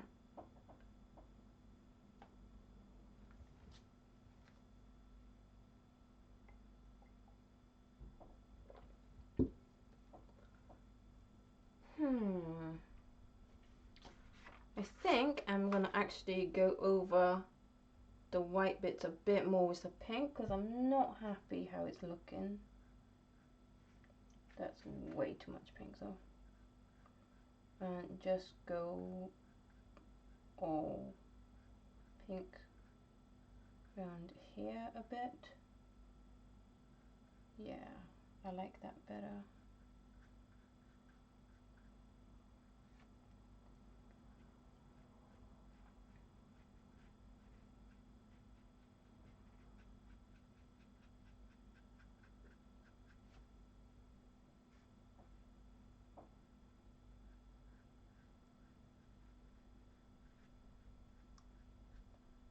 Sometimes you have to pick going with what looks better than what you actually see in front of you, and this is definitely one of those cases where I'm just picking something that I feel will look better than what I'm actually seeing.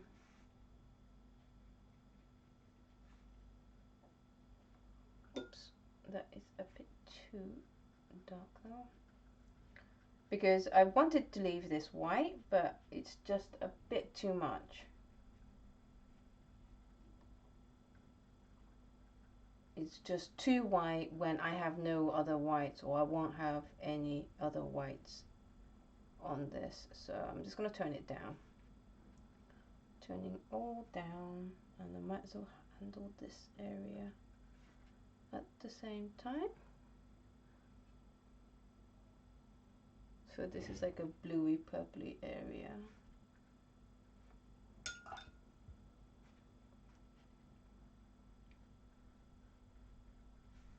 And then I'm just gonna smudge the edge a bit more on this, so it looks more like a shadow rather than just a white line sticking out.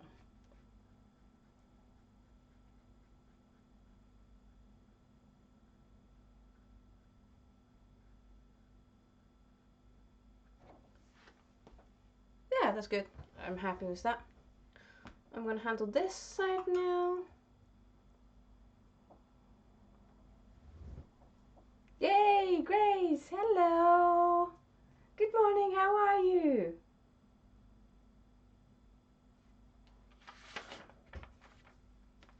I am painting that iris that I spent last week's live stream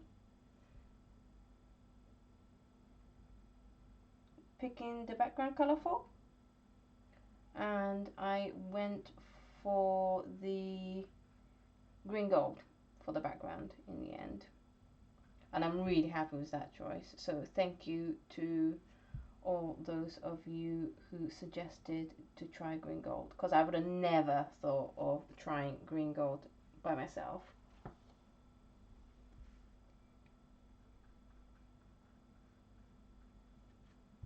And then how do I feel about the middle?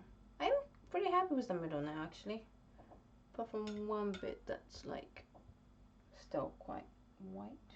Let's tone you down. A bit too much. Thank goodness for tissues. Honestly, tissues are lifesavers. Bye, Paolo. Thank you so much for coming to the live stream. Much appreciated. I'm gonna add a bit more green, but that's way too much green. Okay. Just to give it a differentiation in color more.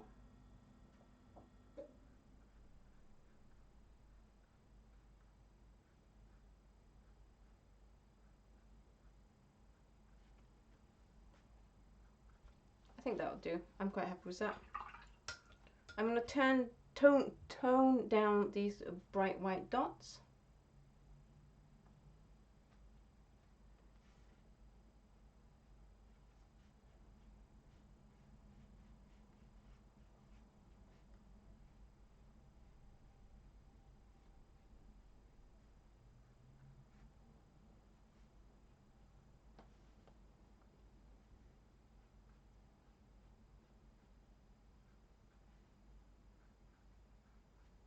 Yeah, I'm happy with that middle petal now.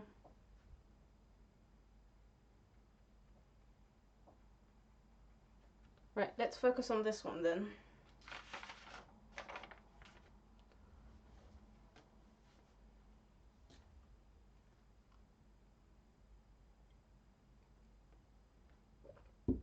No, thank you for... I know it's still very early for you guys on the West Coast, so thank you very much for joining us. Right, how are we doing for this area? I don't know, I can't figure that area out.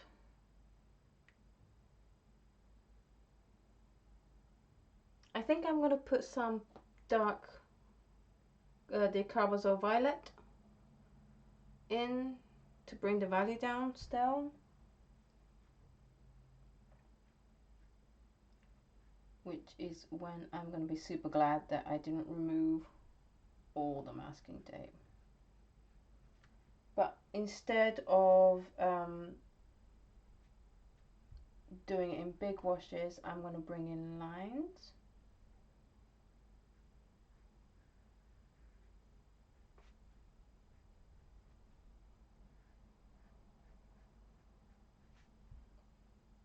mostly for variation, really.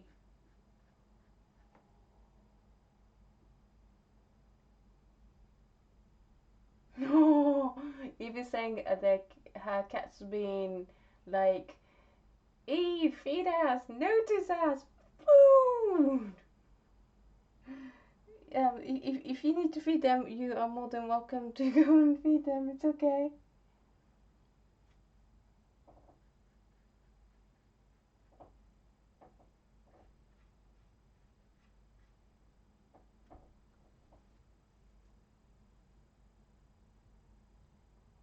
I wish I can put like music, especially when I'm doing something like a painting live stream, because it is a very quiet, solitary activities.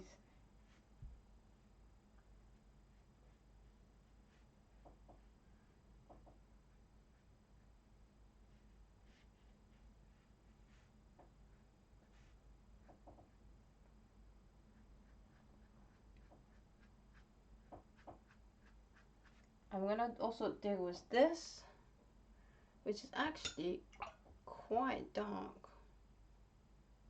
So, do you guys have any good plans for the weekend?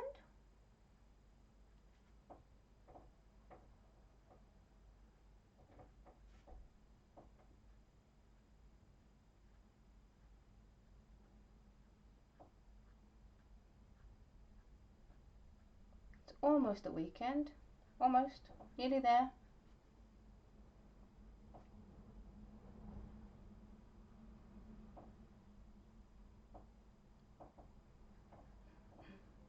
Science says Bun Bun starts 1 hour before his feeding time to stare at me really intensively, and when it's feeding time, he would chew carpet and throw his food ball around. Wow.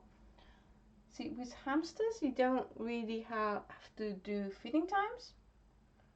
They, unlike cats, and I've had plenty of cats to know this, um, hamsters are very good at controlling how much they eat. So you can just leave food out and they'll just eat when they want to, which is nice. I'm going to deal with this next, and I need a bluey violet. Arty Crafty Alchemy. Just keep Arty Crafty Alchemy. Just keep writing stuff that I want to read out because I just love saying your name. My cat bites my ankle if I forget to give her wet food. Oh, thank you so much for being here, Fiona. I really appreciate you coming in for the chat. It's definitely really nice to be able to chat and paint and chat with you guys. Definitely more fun than painting by myself.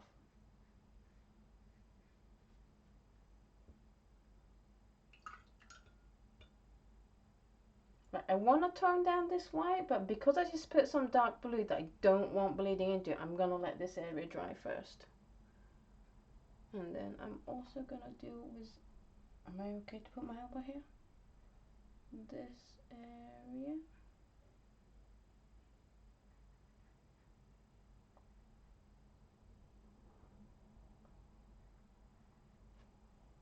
So Jazz has plenty of food in her cage, and then she will just eat when she needs to.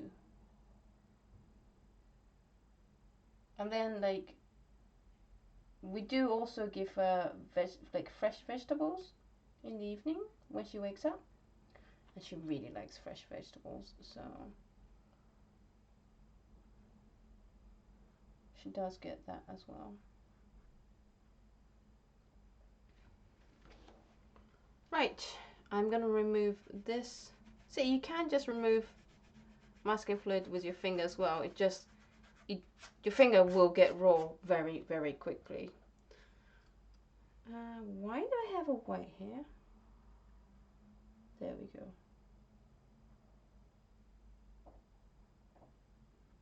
I'm really perplexed as to why I have a really light area here. Let's fill that up. Sorry, is my head in the camera? I do apologize. There we go, that's better. No, that's another kind of yellowy off color area, so I'm just gonna put some green down, but then also rub quite a lot of the purple in with it, because that will just mute it nicely and make it a tone that I need it to be. I just realized this area actually needs to be quite dark, and I've done nothing to it, so that's good.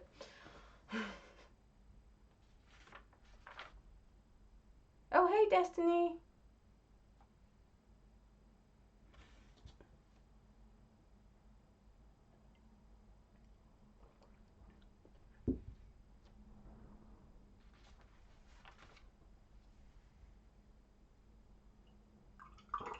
Ooh, Incredibles 2. I need to see that.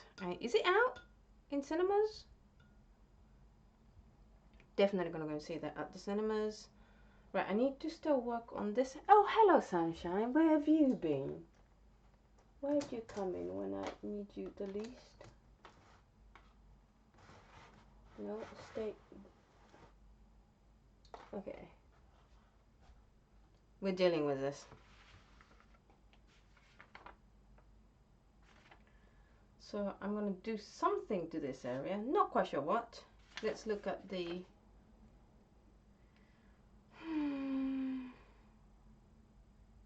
I can definitely put some lines in. Lines are always a good answer. Glaze or lines?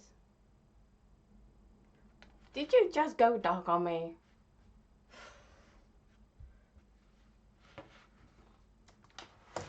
We do have a saying in Scotland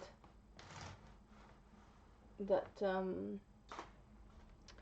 if it's raining, it's raining. And if it's not raining, it will in 15 minutes. Which I don't find is true in Edinburgh. Edinburgh is actually quite sunny, it has to be said. It is quite impressively sunny a lot of the time. Yeah, let's go with lines for fun. And then maybe I'll add some more bluey lines.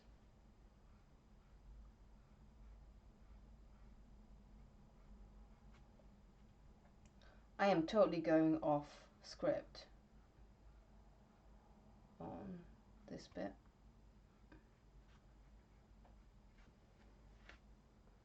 Yeah, I like that.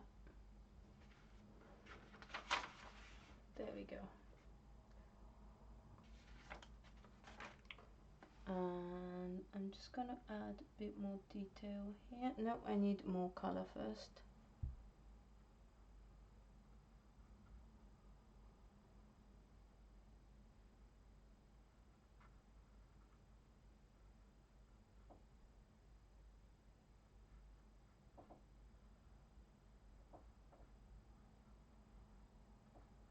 What film have you guys seen recently? What good films do you recommend? Because I'm going to take a few days off next week, because it's my husband and I's anniversary. Not wedding anniversary, the anniversary of us getting together. So I'm going to take a few days off, and some film options would be awesome.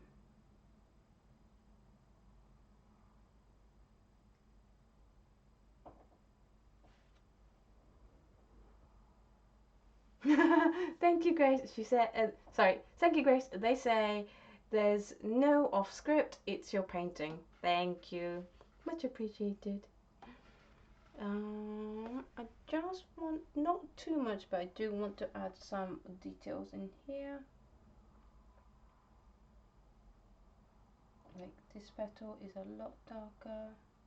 So if you guys haven't heard, next week's live stream is going to be very fun, because Dan's gonna be on the show. Dan from Penhold Art. He is coming up to Edinburgh, not like to see me. He's just coming up to Edinburgh. So I said, hey, do you fancy, you know, doing a joint live? And he went, why not? I did kind of like put him on the spot because I asked him like, well, on his live, I think. But he said, yeah, why not? So we are going to do a live, hopefully next Thursday on this channel. And I am going to be teaching him how to paint abstract. Because he's never painted abstract. I don't know if he's never painted abstracts or he just feel quite anxious about them. But yeah, that's what we're going to be doing. So that will definitely be fun. So if you've kind of been wanting to do some abstract painting yourself, but you don't quite know where to start and stuff, or you just want some tips on how to maybe let go and loosen up a bit and stuff, then it's definitely worth checking out next week's live.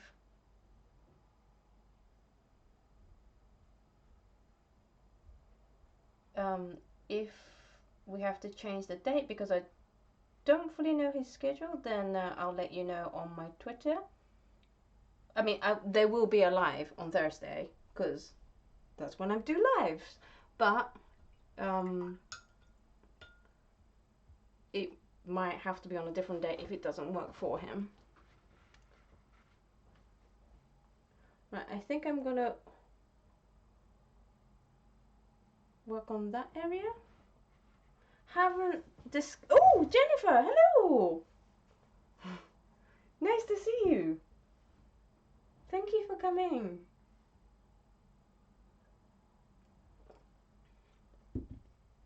I don't know if you guys seen Jennifer, it's and Meow Meow Kupal's collab video that came out, was it yesterday? They can both do American Sign Language and it was so cool. And I was like, yeah, because these guys weren't cool enough before. They just went from really cool people to completely awesome people because they can speak American Sign Language, and I think it's really, really awesome. I, for very selfish reasons, want to learn British Sign Language. I say selfish because I sometimes have... No, you didn't scare me at all, Jennifer. Don't worry, I'm just really, really happy to see you. I say it's for selfish reason, and it's because I have seizures sometimes. Not like... It's kind of like epilepsy, because sometimes it can get triggered by flashing lights. But because I'm conscious through it, like I can hear everything, I just can't do anything about it. And I just shake a lot, and I can't speak for like a couple hours afterwards. It really will be nice if my husband and I can both learn sign language, and then we can at least communicate a bit more. Whereas at the moment, it's just like 1 grunt for yes, 2 grunts for no level. So it would be really awesome to be able to do some sign language. Is it hard to learn sign language?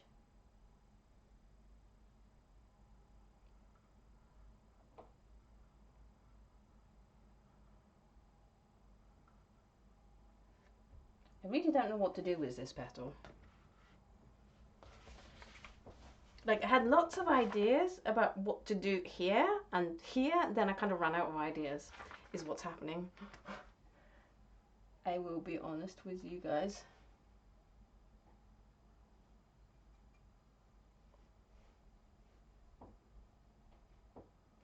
Do you guys like have an idea of exactly what you're going to do when you paint?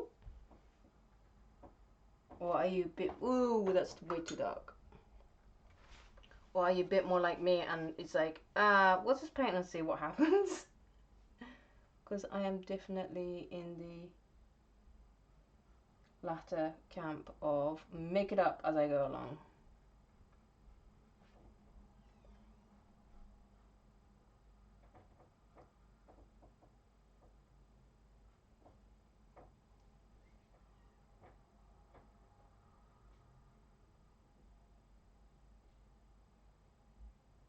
Deadpool 2. Yes, I've seen Deadpool 2. Deadpool 2. We actually went to see it. I think it was the day or the day after it came out because it was my husband's birthday. So we went to see Deadpool 2 at the cinema. That is exactly the kind of film I like. So you are spot on that recommendation. Grace said they wanted to learn American Sign Language for like the same, partly for the same reason as well. Jennifer says, actually, that's another reason I wanted to learn. I sometimes lock up quite bad from anxiety, and talking is out of the question, so signs are helpful. That's the thing, you don't have to. I mean, also, it's awesome to learn it so you can communicate with the deaf community. The deaf community. I am so sorry. But also, it is useful for other. You know, you don't have to be deaf for it to be useful. And so yeah, I would really like to learn how to do that. I really don't know what to do with that petal. Apart from maybe block that area a bit, because that's quite a lot. So I'm going to leave that and come back later. And I'm not hating it either though.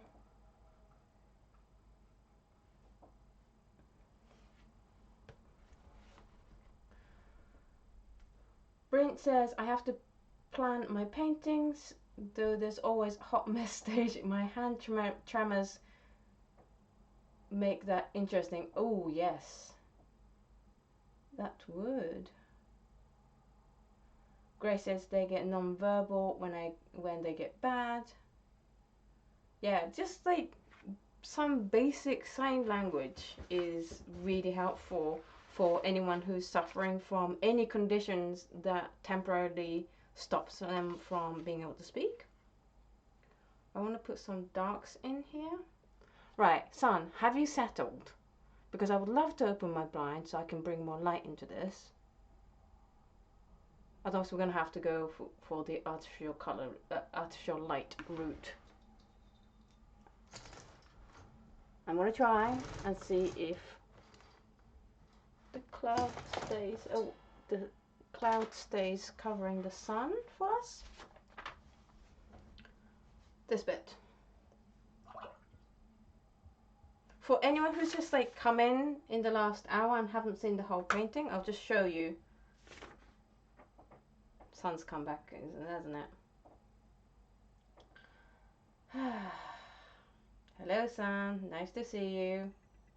Yes, I see you. This is. You know what? I'm gonna put the lights on. I'll just put the batteries in them because this is getting really silly today. Usually it's not this bad.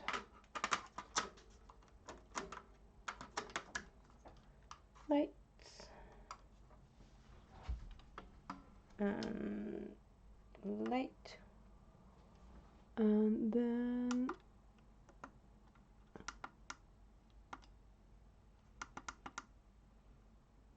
is that right?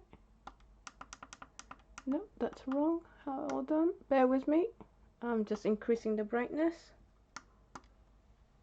And let's increase your brightness as well. There we go. That's a bit better. Hopefully won't be so affected by the sun.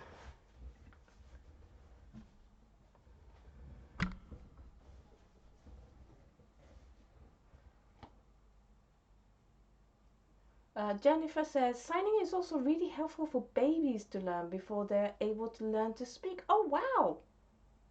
How do you teach babies to sign before they can speak? I mean, that's awesome. Stephen says, I like to wing a lot of it. Subtle changes in eye path and focus seems to need that problem to solve at the time, but I like to start with a simple composition idea and a color scheme.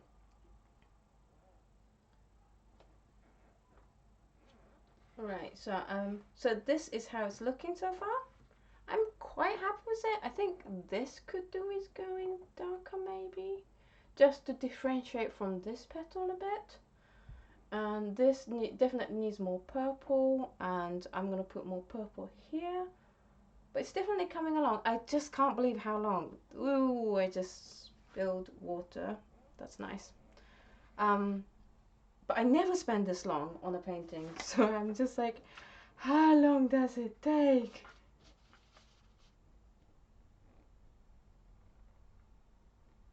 So let's get on with putting more purple down on here, because that's what it's needing.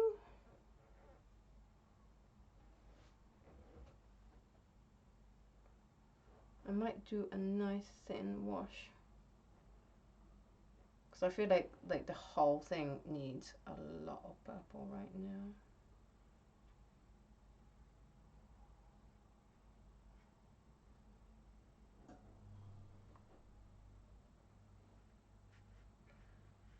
Yeah, there's many languages I would love to learn. Italian is on the top of my list. And my mum laughs at me because I can speak a very small amount of Spanish. And to her, it's like, why wouldn't you capitalize on that and learn more Spanish? And then, you know, it's at least used, you know, spoken by way more people. But then I hear Italian and I'm like, but Italian's so nice. I just love the sound of it.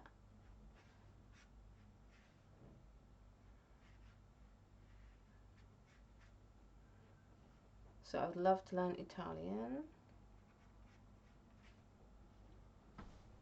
I am much happier with that color. Now I know I definitely need to take this right down to like a dark color, so I'm gonna do that next. I'm actually really happy with that color now.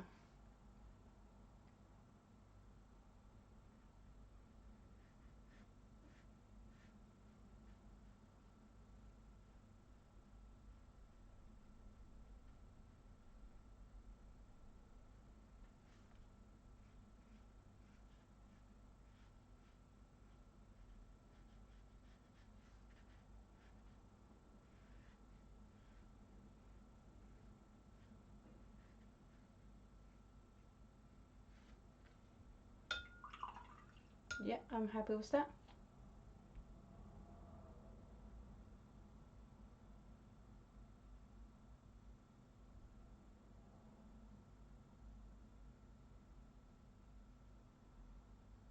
Oh, do I pronounce your name Brian? Brian? I'm so sorry that I don't know how to pronounce your name. I am terribly sorry. But they are going to have to put their kitty down this weekend. That's so sad. Oh.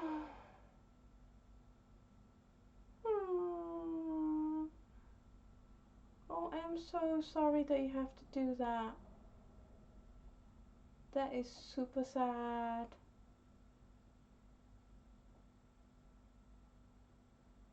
Oh, I'm so sorry for your loss. Hmm.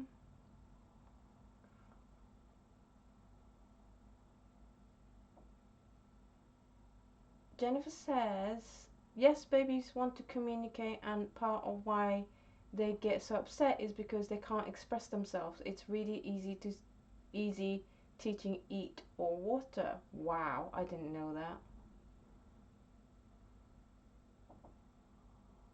I had no idea you could teach babies to sign way before they know how to speak.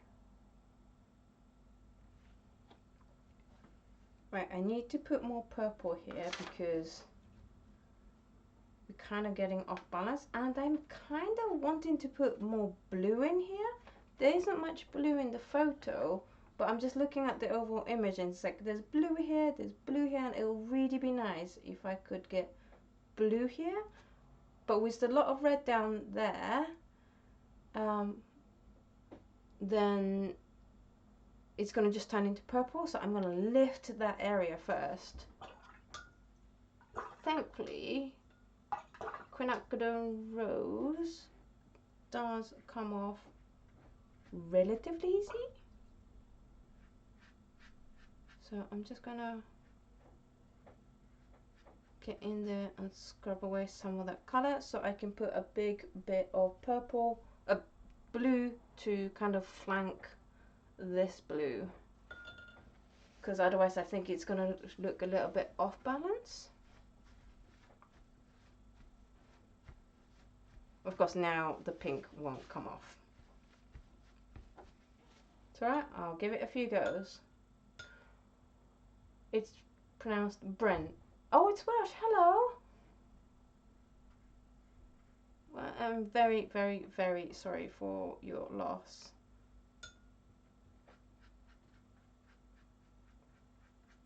So I'm just gonna remove as much of the pink as possible. Just scrub away at this. So I think this live stream, I'm going to carry on till 6. It's 5:22, so I'm going to carry on for like roughly 40 more minutes and then stop wherever we are, because I was hoping to finish this, but this painting is definitely taking a lot longer than I expected or I'm used to. How much time do you guys normally spend on a painting? I know it's like, well, it depends. You know, how big is it? How much detail is it? But just like ballpark figure? Like how much time is a good amount of time for you that you're happy to spend on a painting? Because like after about 2 days I start getting really impatient. And it's also the reason why I picked to do this today is for the live stream, is because I spent, you know, 2 sessions over 2 days working on this painting, and then I just got bored because that's like kind of my limit. And also I've had loads of other projects going on because I want to be working on creating products to put in my shop that I really want to get open as soon as I can. So it was really easy to put this painting on the back burner and not do anything about it. So I thought, you know what, if I make it into a live stream, A, you guys can see what's happening, you know, because you helped me pick the background color, and B, I will actually work on this because there's like 30 other things that I could 30 other things that are more urgent. Sometimes it's really easy to pick other things as being more urgent than your actual painting time, right? Especially if you run a creative business, you can tinker other things about your business so much that you sometimes kind of struggle to make time. I was definitely having that kind of moment this week, and particularly with this painting. So accountability, you guys, it really helps.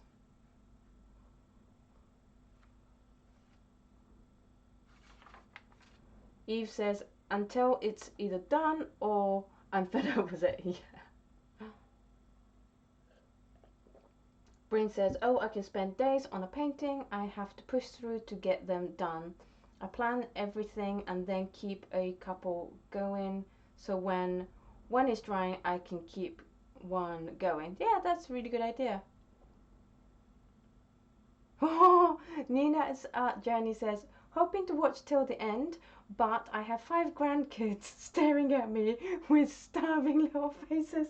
Please go feed them, Nina. Thank you so much for staying this long.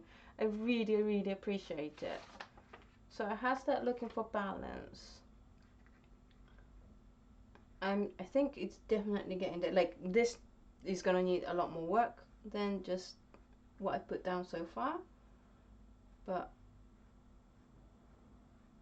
I am quite happy. I'm really glad I've turned this area blue, because then it's more symmetrical.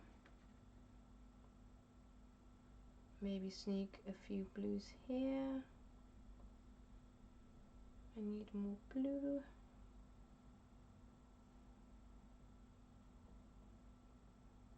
Jennifer Charlie says, losing interest in a painting is why I typically work small so I can actually finish it. I know that feeling. Sometimes I'm like, why?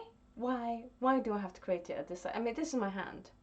You can see how big this is. This will fit a 70 by 50 frame.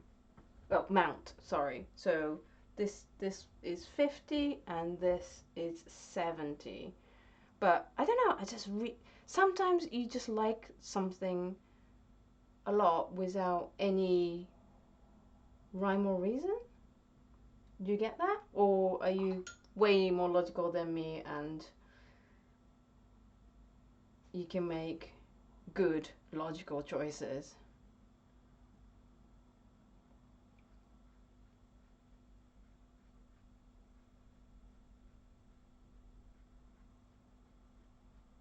I'm using a lot of lines because that's the technique I decided to go with for this painting.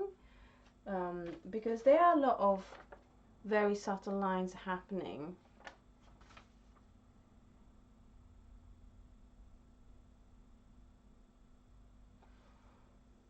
Eve is asking, and asking the chat room as well, what's your take on signing and or dating prints and original art? So original art, I just sign it somewhere, either on or sometimes, oh hello son, please go away.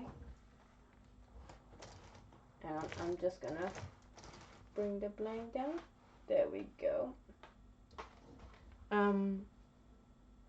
So I'll either like sign down here somewhere, or I sometimes sign it under the mount where the mount is gonna be, because I sometimes feel like I don't want to intrude on the mood of the painting by putting my signature on. So like if it's a mounted piece, I sometimes do sign under the mount instead. Just depends. I just go with what feels right, and I don't date it. I know some people do. I think that's just a preference, and I think, I mean, I don't do prints certainly yet, but I think if I did, I would do the same. And if it's a limited run, then I'll put number on it as well. So looking at this and looking through my monitor, I'm kind of wanting a bit more symmetry here with here. So I want some dark here. So even though in the photo it's not very dark here, I think I'm gonna make this area a lot darker.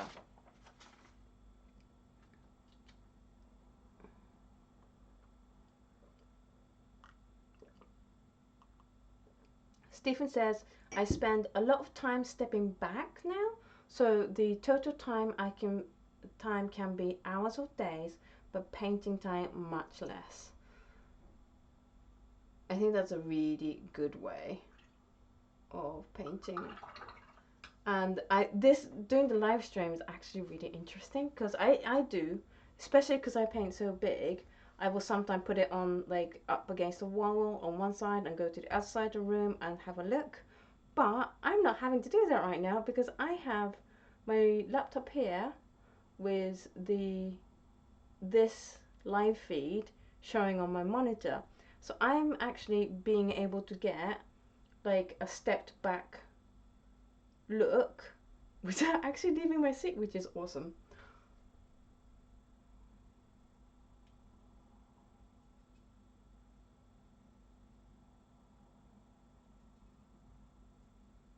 I'm just grabbing more pink and more purple and making like a red-y purple. The color mixes for this flower has been super easy because I kept it at 3 colors. Jennifer says she tries to add the year as much as I can remember to. Yeah. Yeah, there is a lot that happens that depends on whether I can remember to do it or not.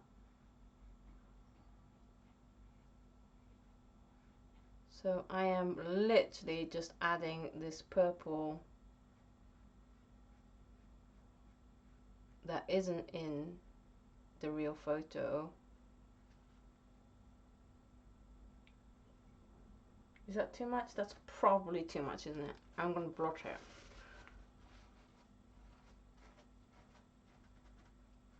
Especially around here.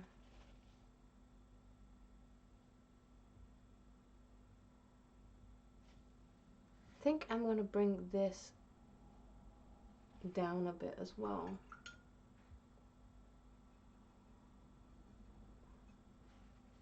Because I want this general area to be... I want more pink. I want this general area to be a little bit darker to match that side.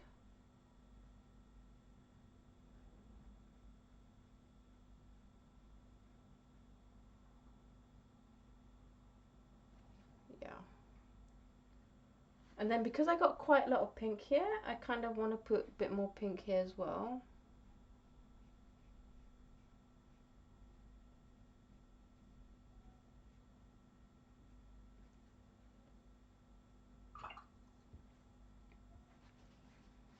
Actually, I think I'm gonna make it a wash.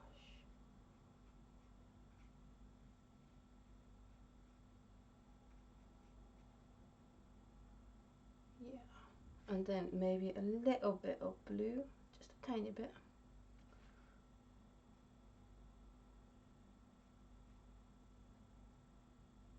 So sometimes we do have to add in details that aren't really there to make a painting work. How's that starting to look? I'm really happy with this area. I'm gonna remove the masking fluid from here.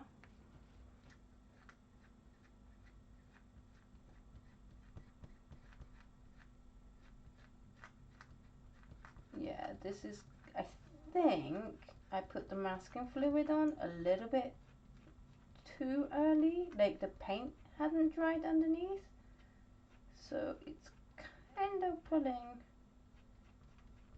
some of the paint underneath off, but that's okay. I can easily fix that by just going over it again. It needs toning down anyway, because right now this area, like this, is fighting with this area for attention, and I don't want that. So I'm just gonna go in with some pink and start toning it down. Might need a few layers.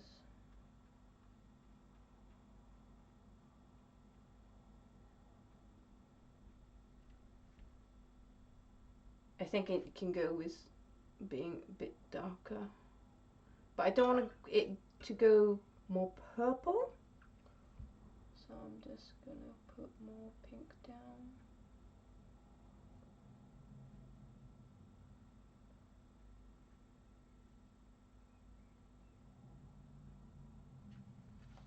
Yeah, that's much better. So this area still has that patterning going on, but it's not fighting with this area anymore, which I'm much happier with.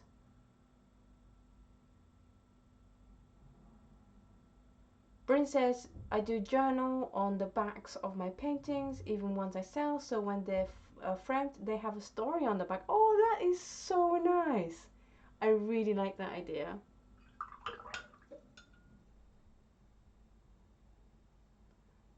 Destiny says, digital prints I printed on a printer, I don't number. Prints from a pressing, lino, roller, etching, I number. Cyan says, and if painting is going to a family or relatives, I sign with my real name, first letter, and last name. So like initial and then their last name. And if not, then they sign cyan ink.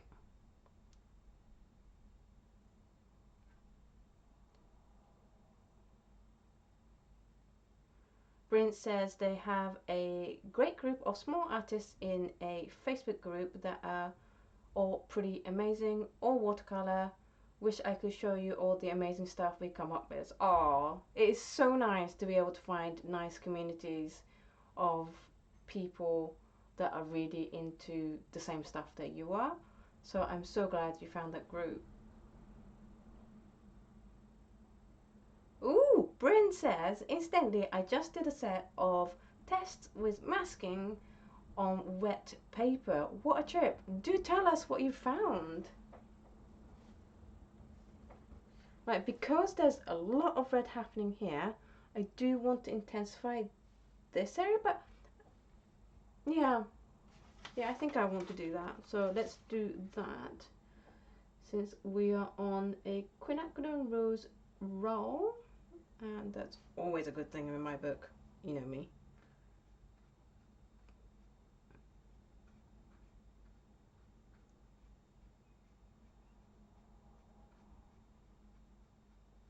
I'm trying to avoid getting that dried brush look. I just don't think the texture, there's nothing wrong with dry brushing, but I just don't think the texture works well for this particular flower.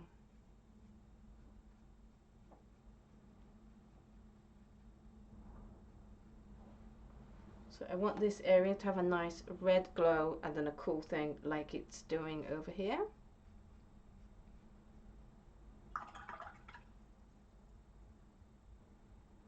And then let's throw some darks in just for color variation, especially around here and down here.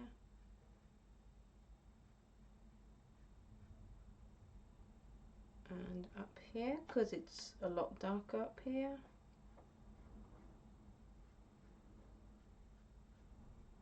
So yeah, I want film recommendation. We love silly, funny films.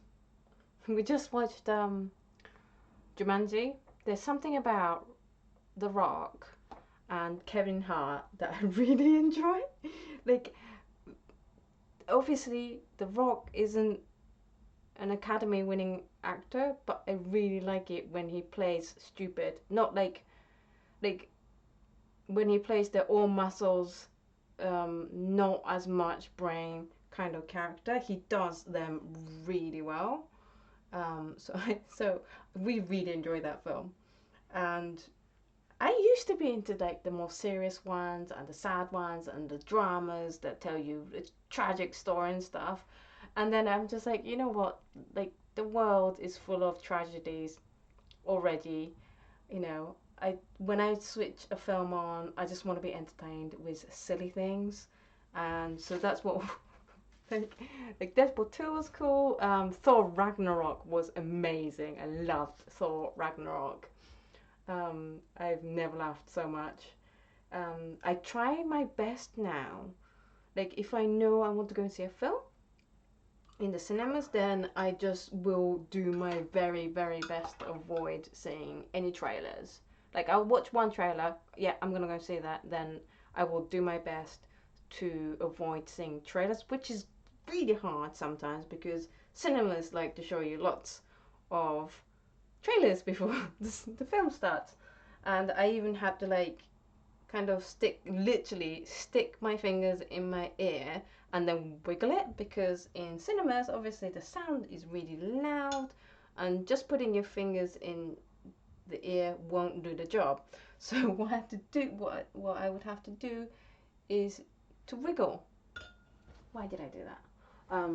My fingers to create some noise in order to avoid actually hearing any of the lines of the trailer in Thor Ragnarok.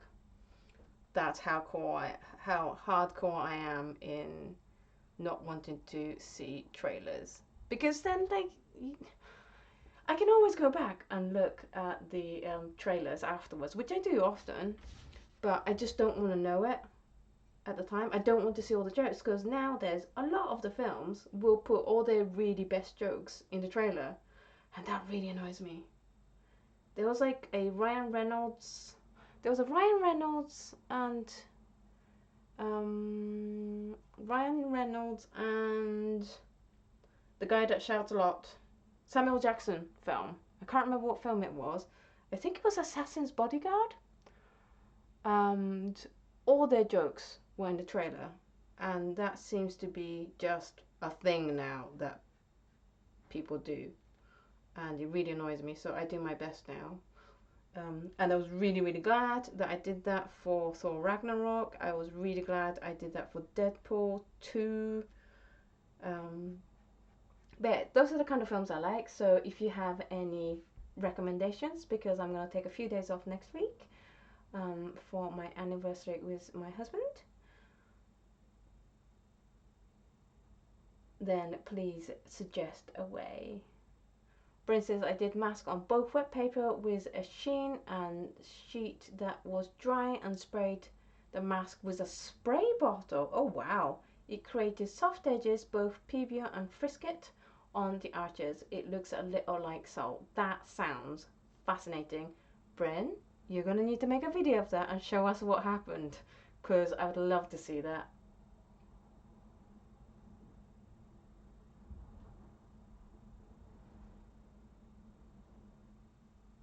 Yes, The Rock is awesome. I think I'm old enough now that I can just admit to the fact that I like seeing Rock. I don't like seeing him in serious roles. He's not very good at that, I don't think. But silly roles, he's amazing at. Like, he was amazing in Central Intelligence Agency. That like them two just should keep making films together, because they make such good partners in films. And of course, I like Karen Gillian because of Doctor Who. And Jack Black is amazing in it as well. So I think it was just like such a well casted film. So glad I saw that. How are we looking? I want a bit more definition here. So I am going to put a layer of pink. I'm now just gung-hoing this thing. Partly because I want to get this done by the end of this stream.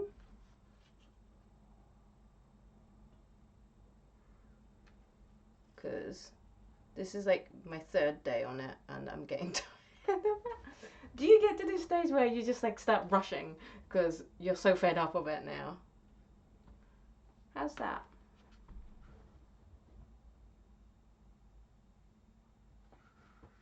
What do you think?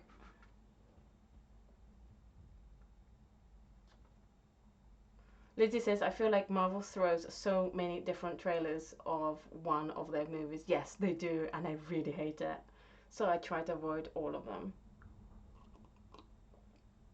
Bryn says they show up 25 minutes late to the movies, no spoilers.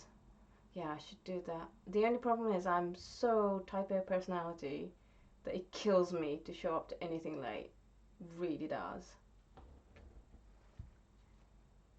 And then also my husband is type A personality, so we were both the kind of people that would show up like 5 minutes early to things. And since we've been together, we kind of ended up making each other worse, and now we turn up to things like 15 minutes early. Has that happened to you guys?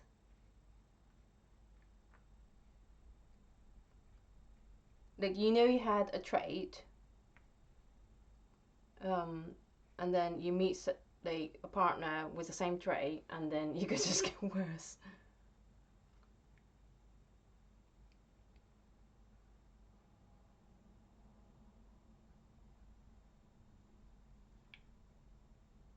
The Rock in dumb good movies is the best. I totally agree with you, Eve.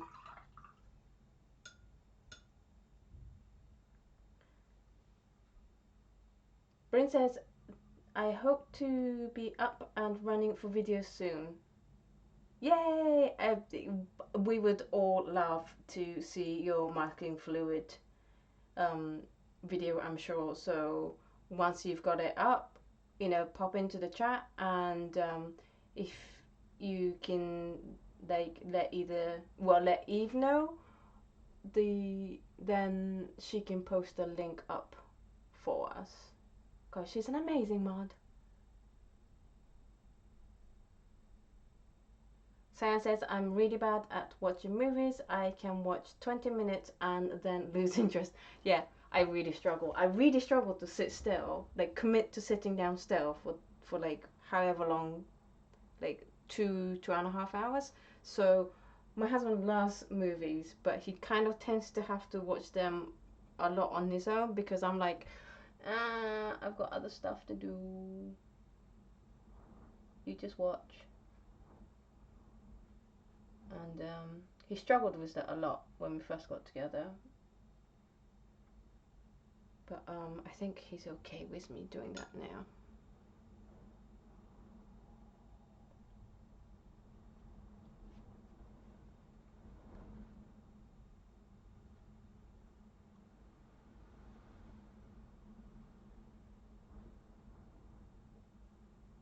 I'm just starting to add some texture.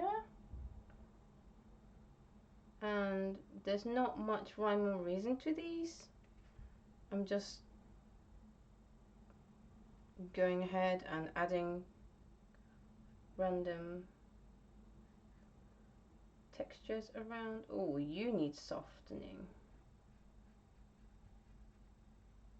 Yeah, that is a hard edge and a half. That is a, I used the masking fluid edge.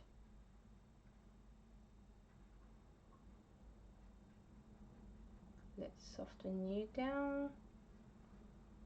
Oh, I need to soften you down as well. Good. You definitely need softening down. And so do you. A lot of the time, if you've used masking fluid, you do need to go back in a couple times and really scrub at the edges like this.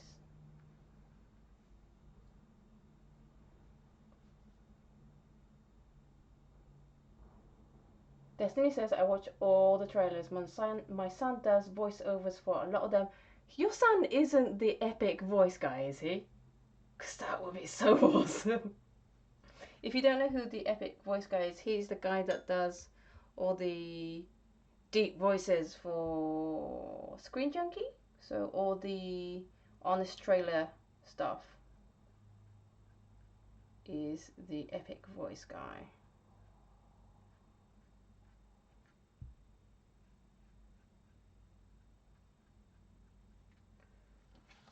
How's that looking from where you are? I'm quite happy with that. What do you think? Shall I bring the mount so you can see what it looks like? With the mount.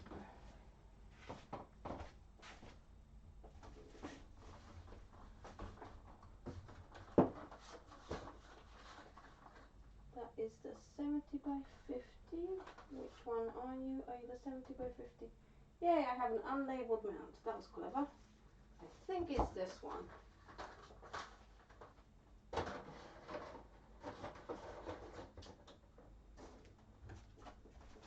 If not, I'll try and find the right one.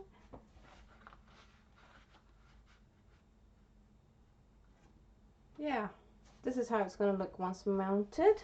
I know you can't see the top and tail of it. It's like this and like this. What do you think? I'm quite happy with that. I think I'm going to call that done. I might tweak it a little bit. Like, as soon as I say I think I'm going to call it done, I am like picking up a brush.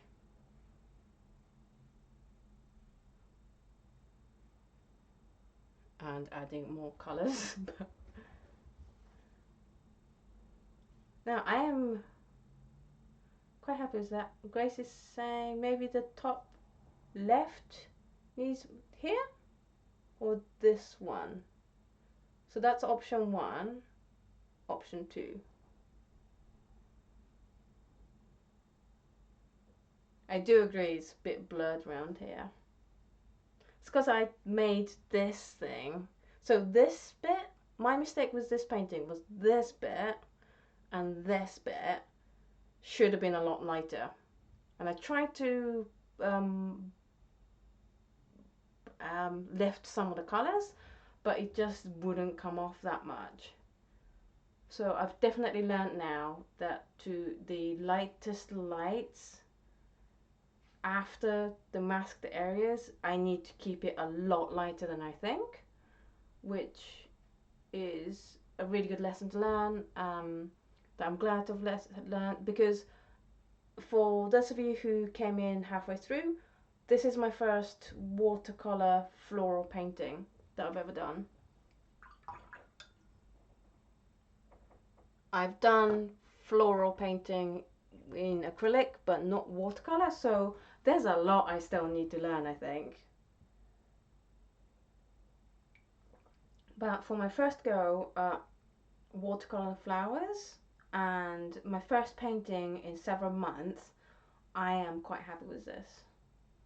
Like, obviously there are problems with it, like here and here, but that is something that I can't now fix. That's definitely something that I'm just gonna have to learn from this experience and then hopefully don't do it again in the new paintings.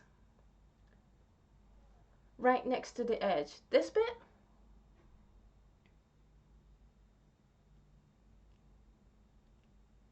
yeah, this bit, see, I don't know whether to add anything or not because I really like the colour here, but I do know what you mean. I think it might need a few lines. Hey Maureen!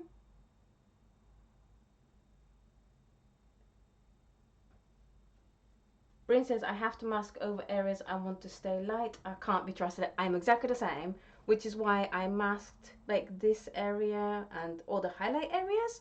But like from this painting, I've learned I'm just gonna add a few lines here, then we'll be done because it's nearly 6 anyway.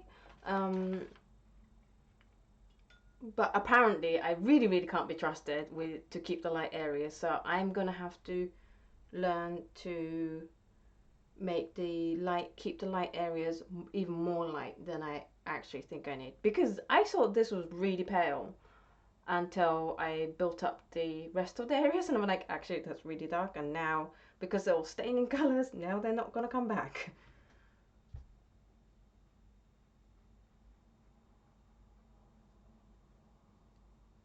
Bit too dark.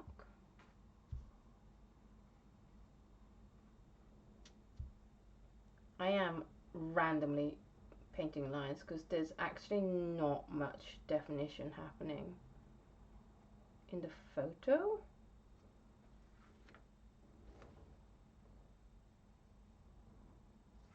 No, please don't be sorry. I would much rather be told how I can improve my painting.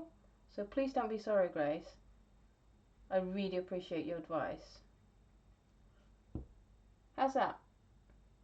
I want it a bit darker somewhere. A little bit stronger here.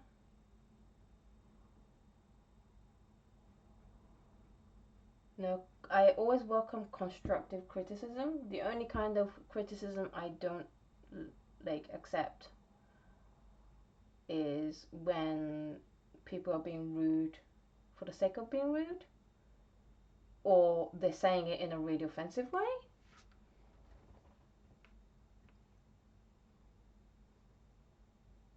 Science says I have the same thing in pyrography, but I can't mask anything. Oh yeah, you can't, can you?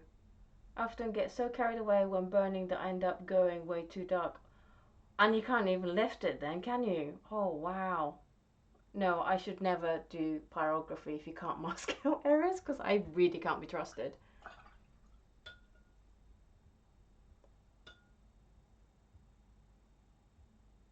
Oh hey Nina, I'll be quiet so your grandkids don't know that you're back. How's that looking? Yeah, you know what, thank you Grace, I'm so glad you told me to put some more details here. That works a lot better. So, oh sorry, I just hit things. So that's how it's gonna look. I'm really happy with that. So thank you so much for being here for 3 hours. Huge thank you to Eve, my wonderful, super amazing moderator. You can check out her really amazing YouTube channel and the link in the description below in this live stream. She makes so many good videos about art supplies and reviews of them, and she also do paint making. Her and Dan are the two people, the reasons why I started making my own paint as well. Oh, I'm really glad you like it, Grace. Yeah, I think that area did need work, so thank you for telling me to put some work in there. Um, all the supplies I've used, so basically what's in my studio paint palette, I've linked down below under the supplies, as well as the paper. So if you like the look of any of them, then you can go and get it yourself as well. I am so glad I got to finish this painting in time for this live stream, so that you guys could see it finished. Thank you so much for hanging around and keeping me so entertained for 3 hours while I painted this. And I hope maybe some of you, the beginning one guys, have learned a little tip or two on how to do watercolor. And thank you guys for teaching me so much through this process. And thank you especially for picking the background color. I love the background color. It's perfect for this. So thank you so much. And so now I'm going to go away and say goodbye to you guys. I hope you guys have a wonderful weekend, and I will see you in the next live stream on Thursday with hopefully with Dan from Penholder Art right here at this table live with me. So that is going to be like a double live. So that'll be really fun. And yeah, thank you so much for watching this live stream, and I will catch you in the next video. Bye.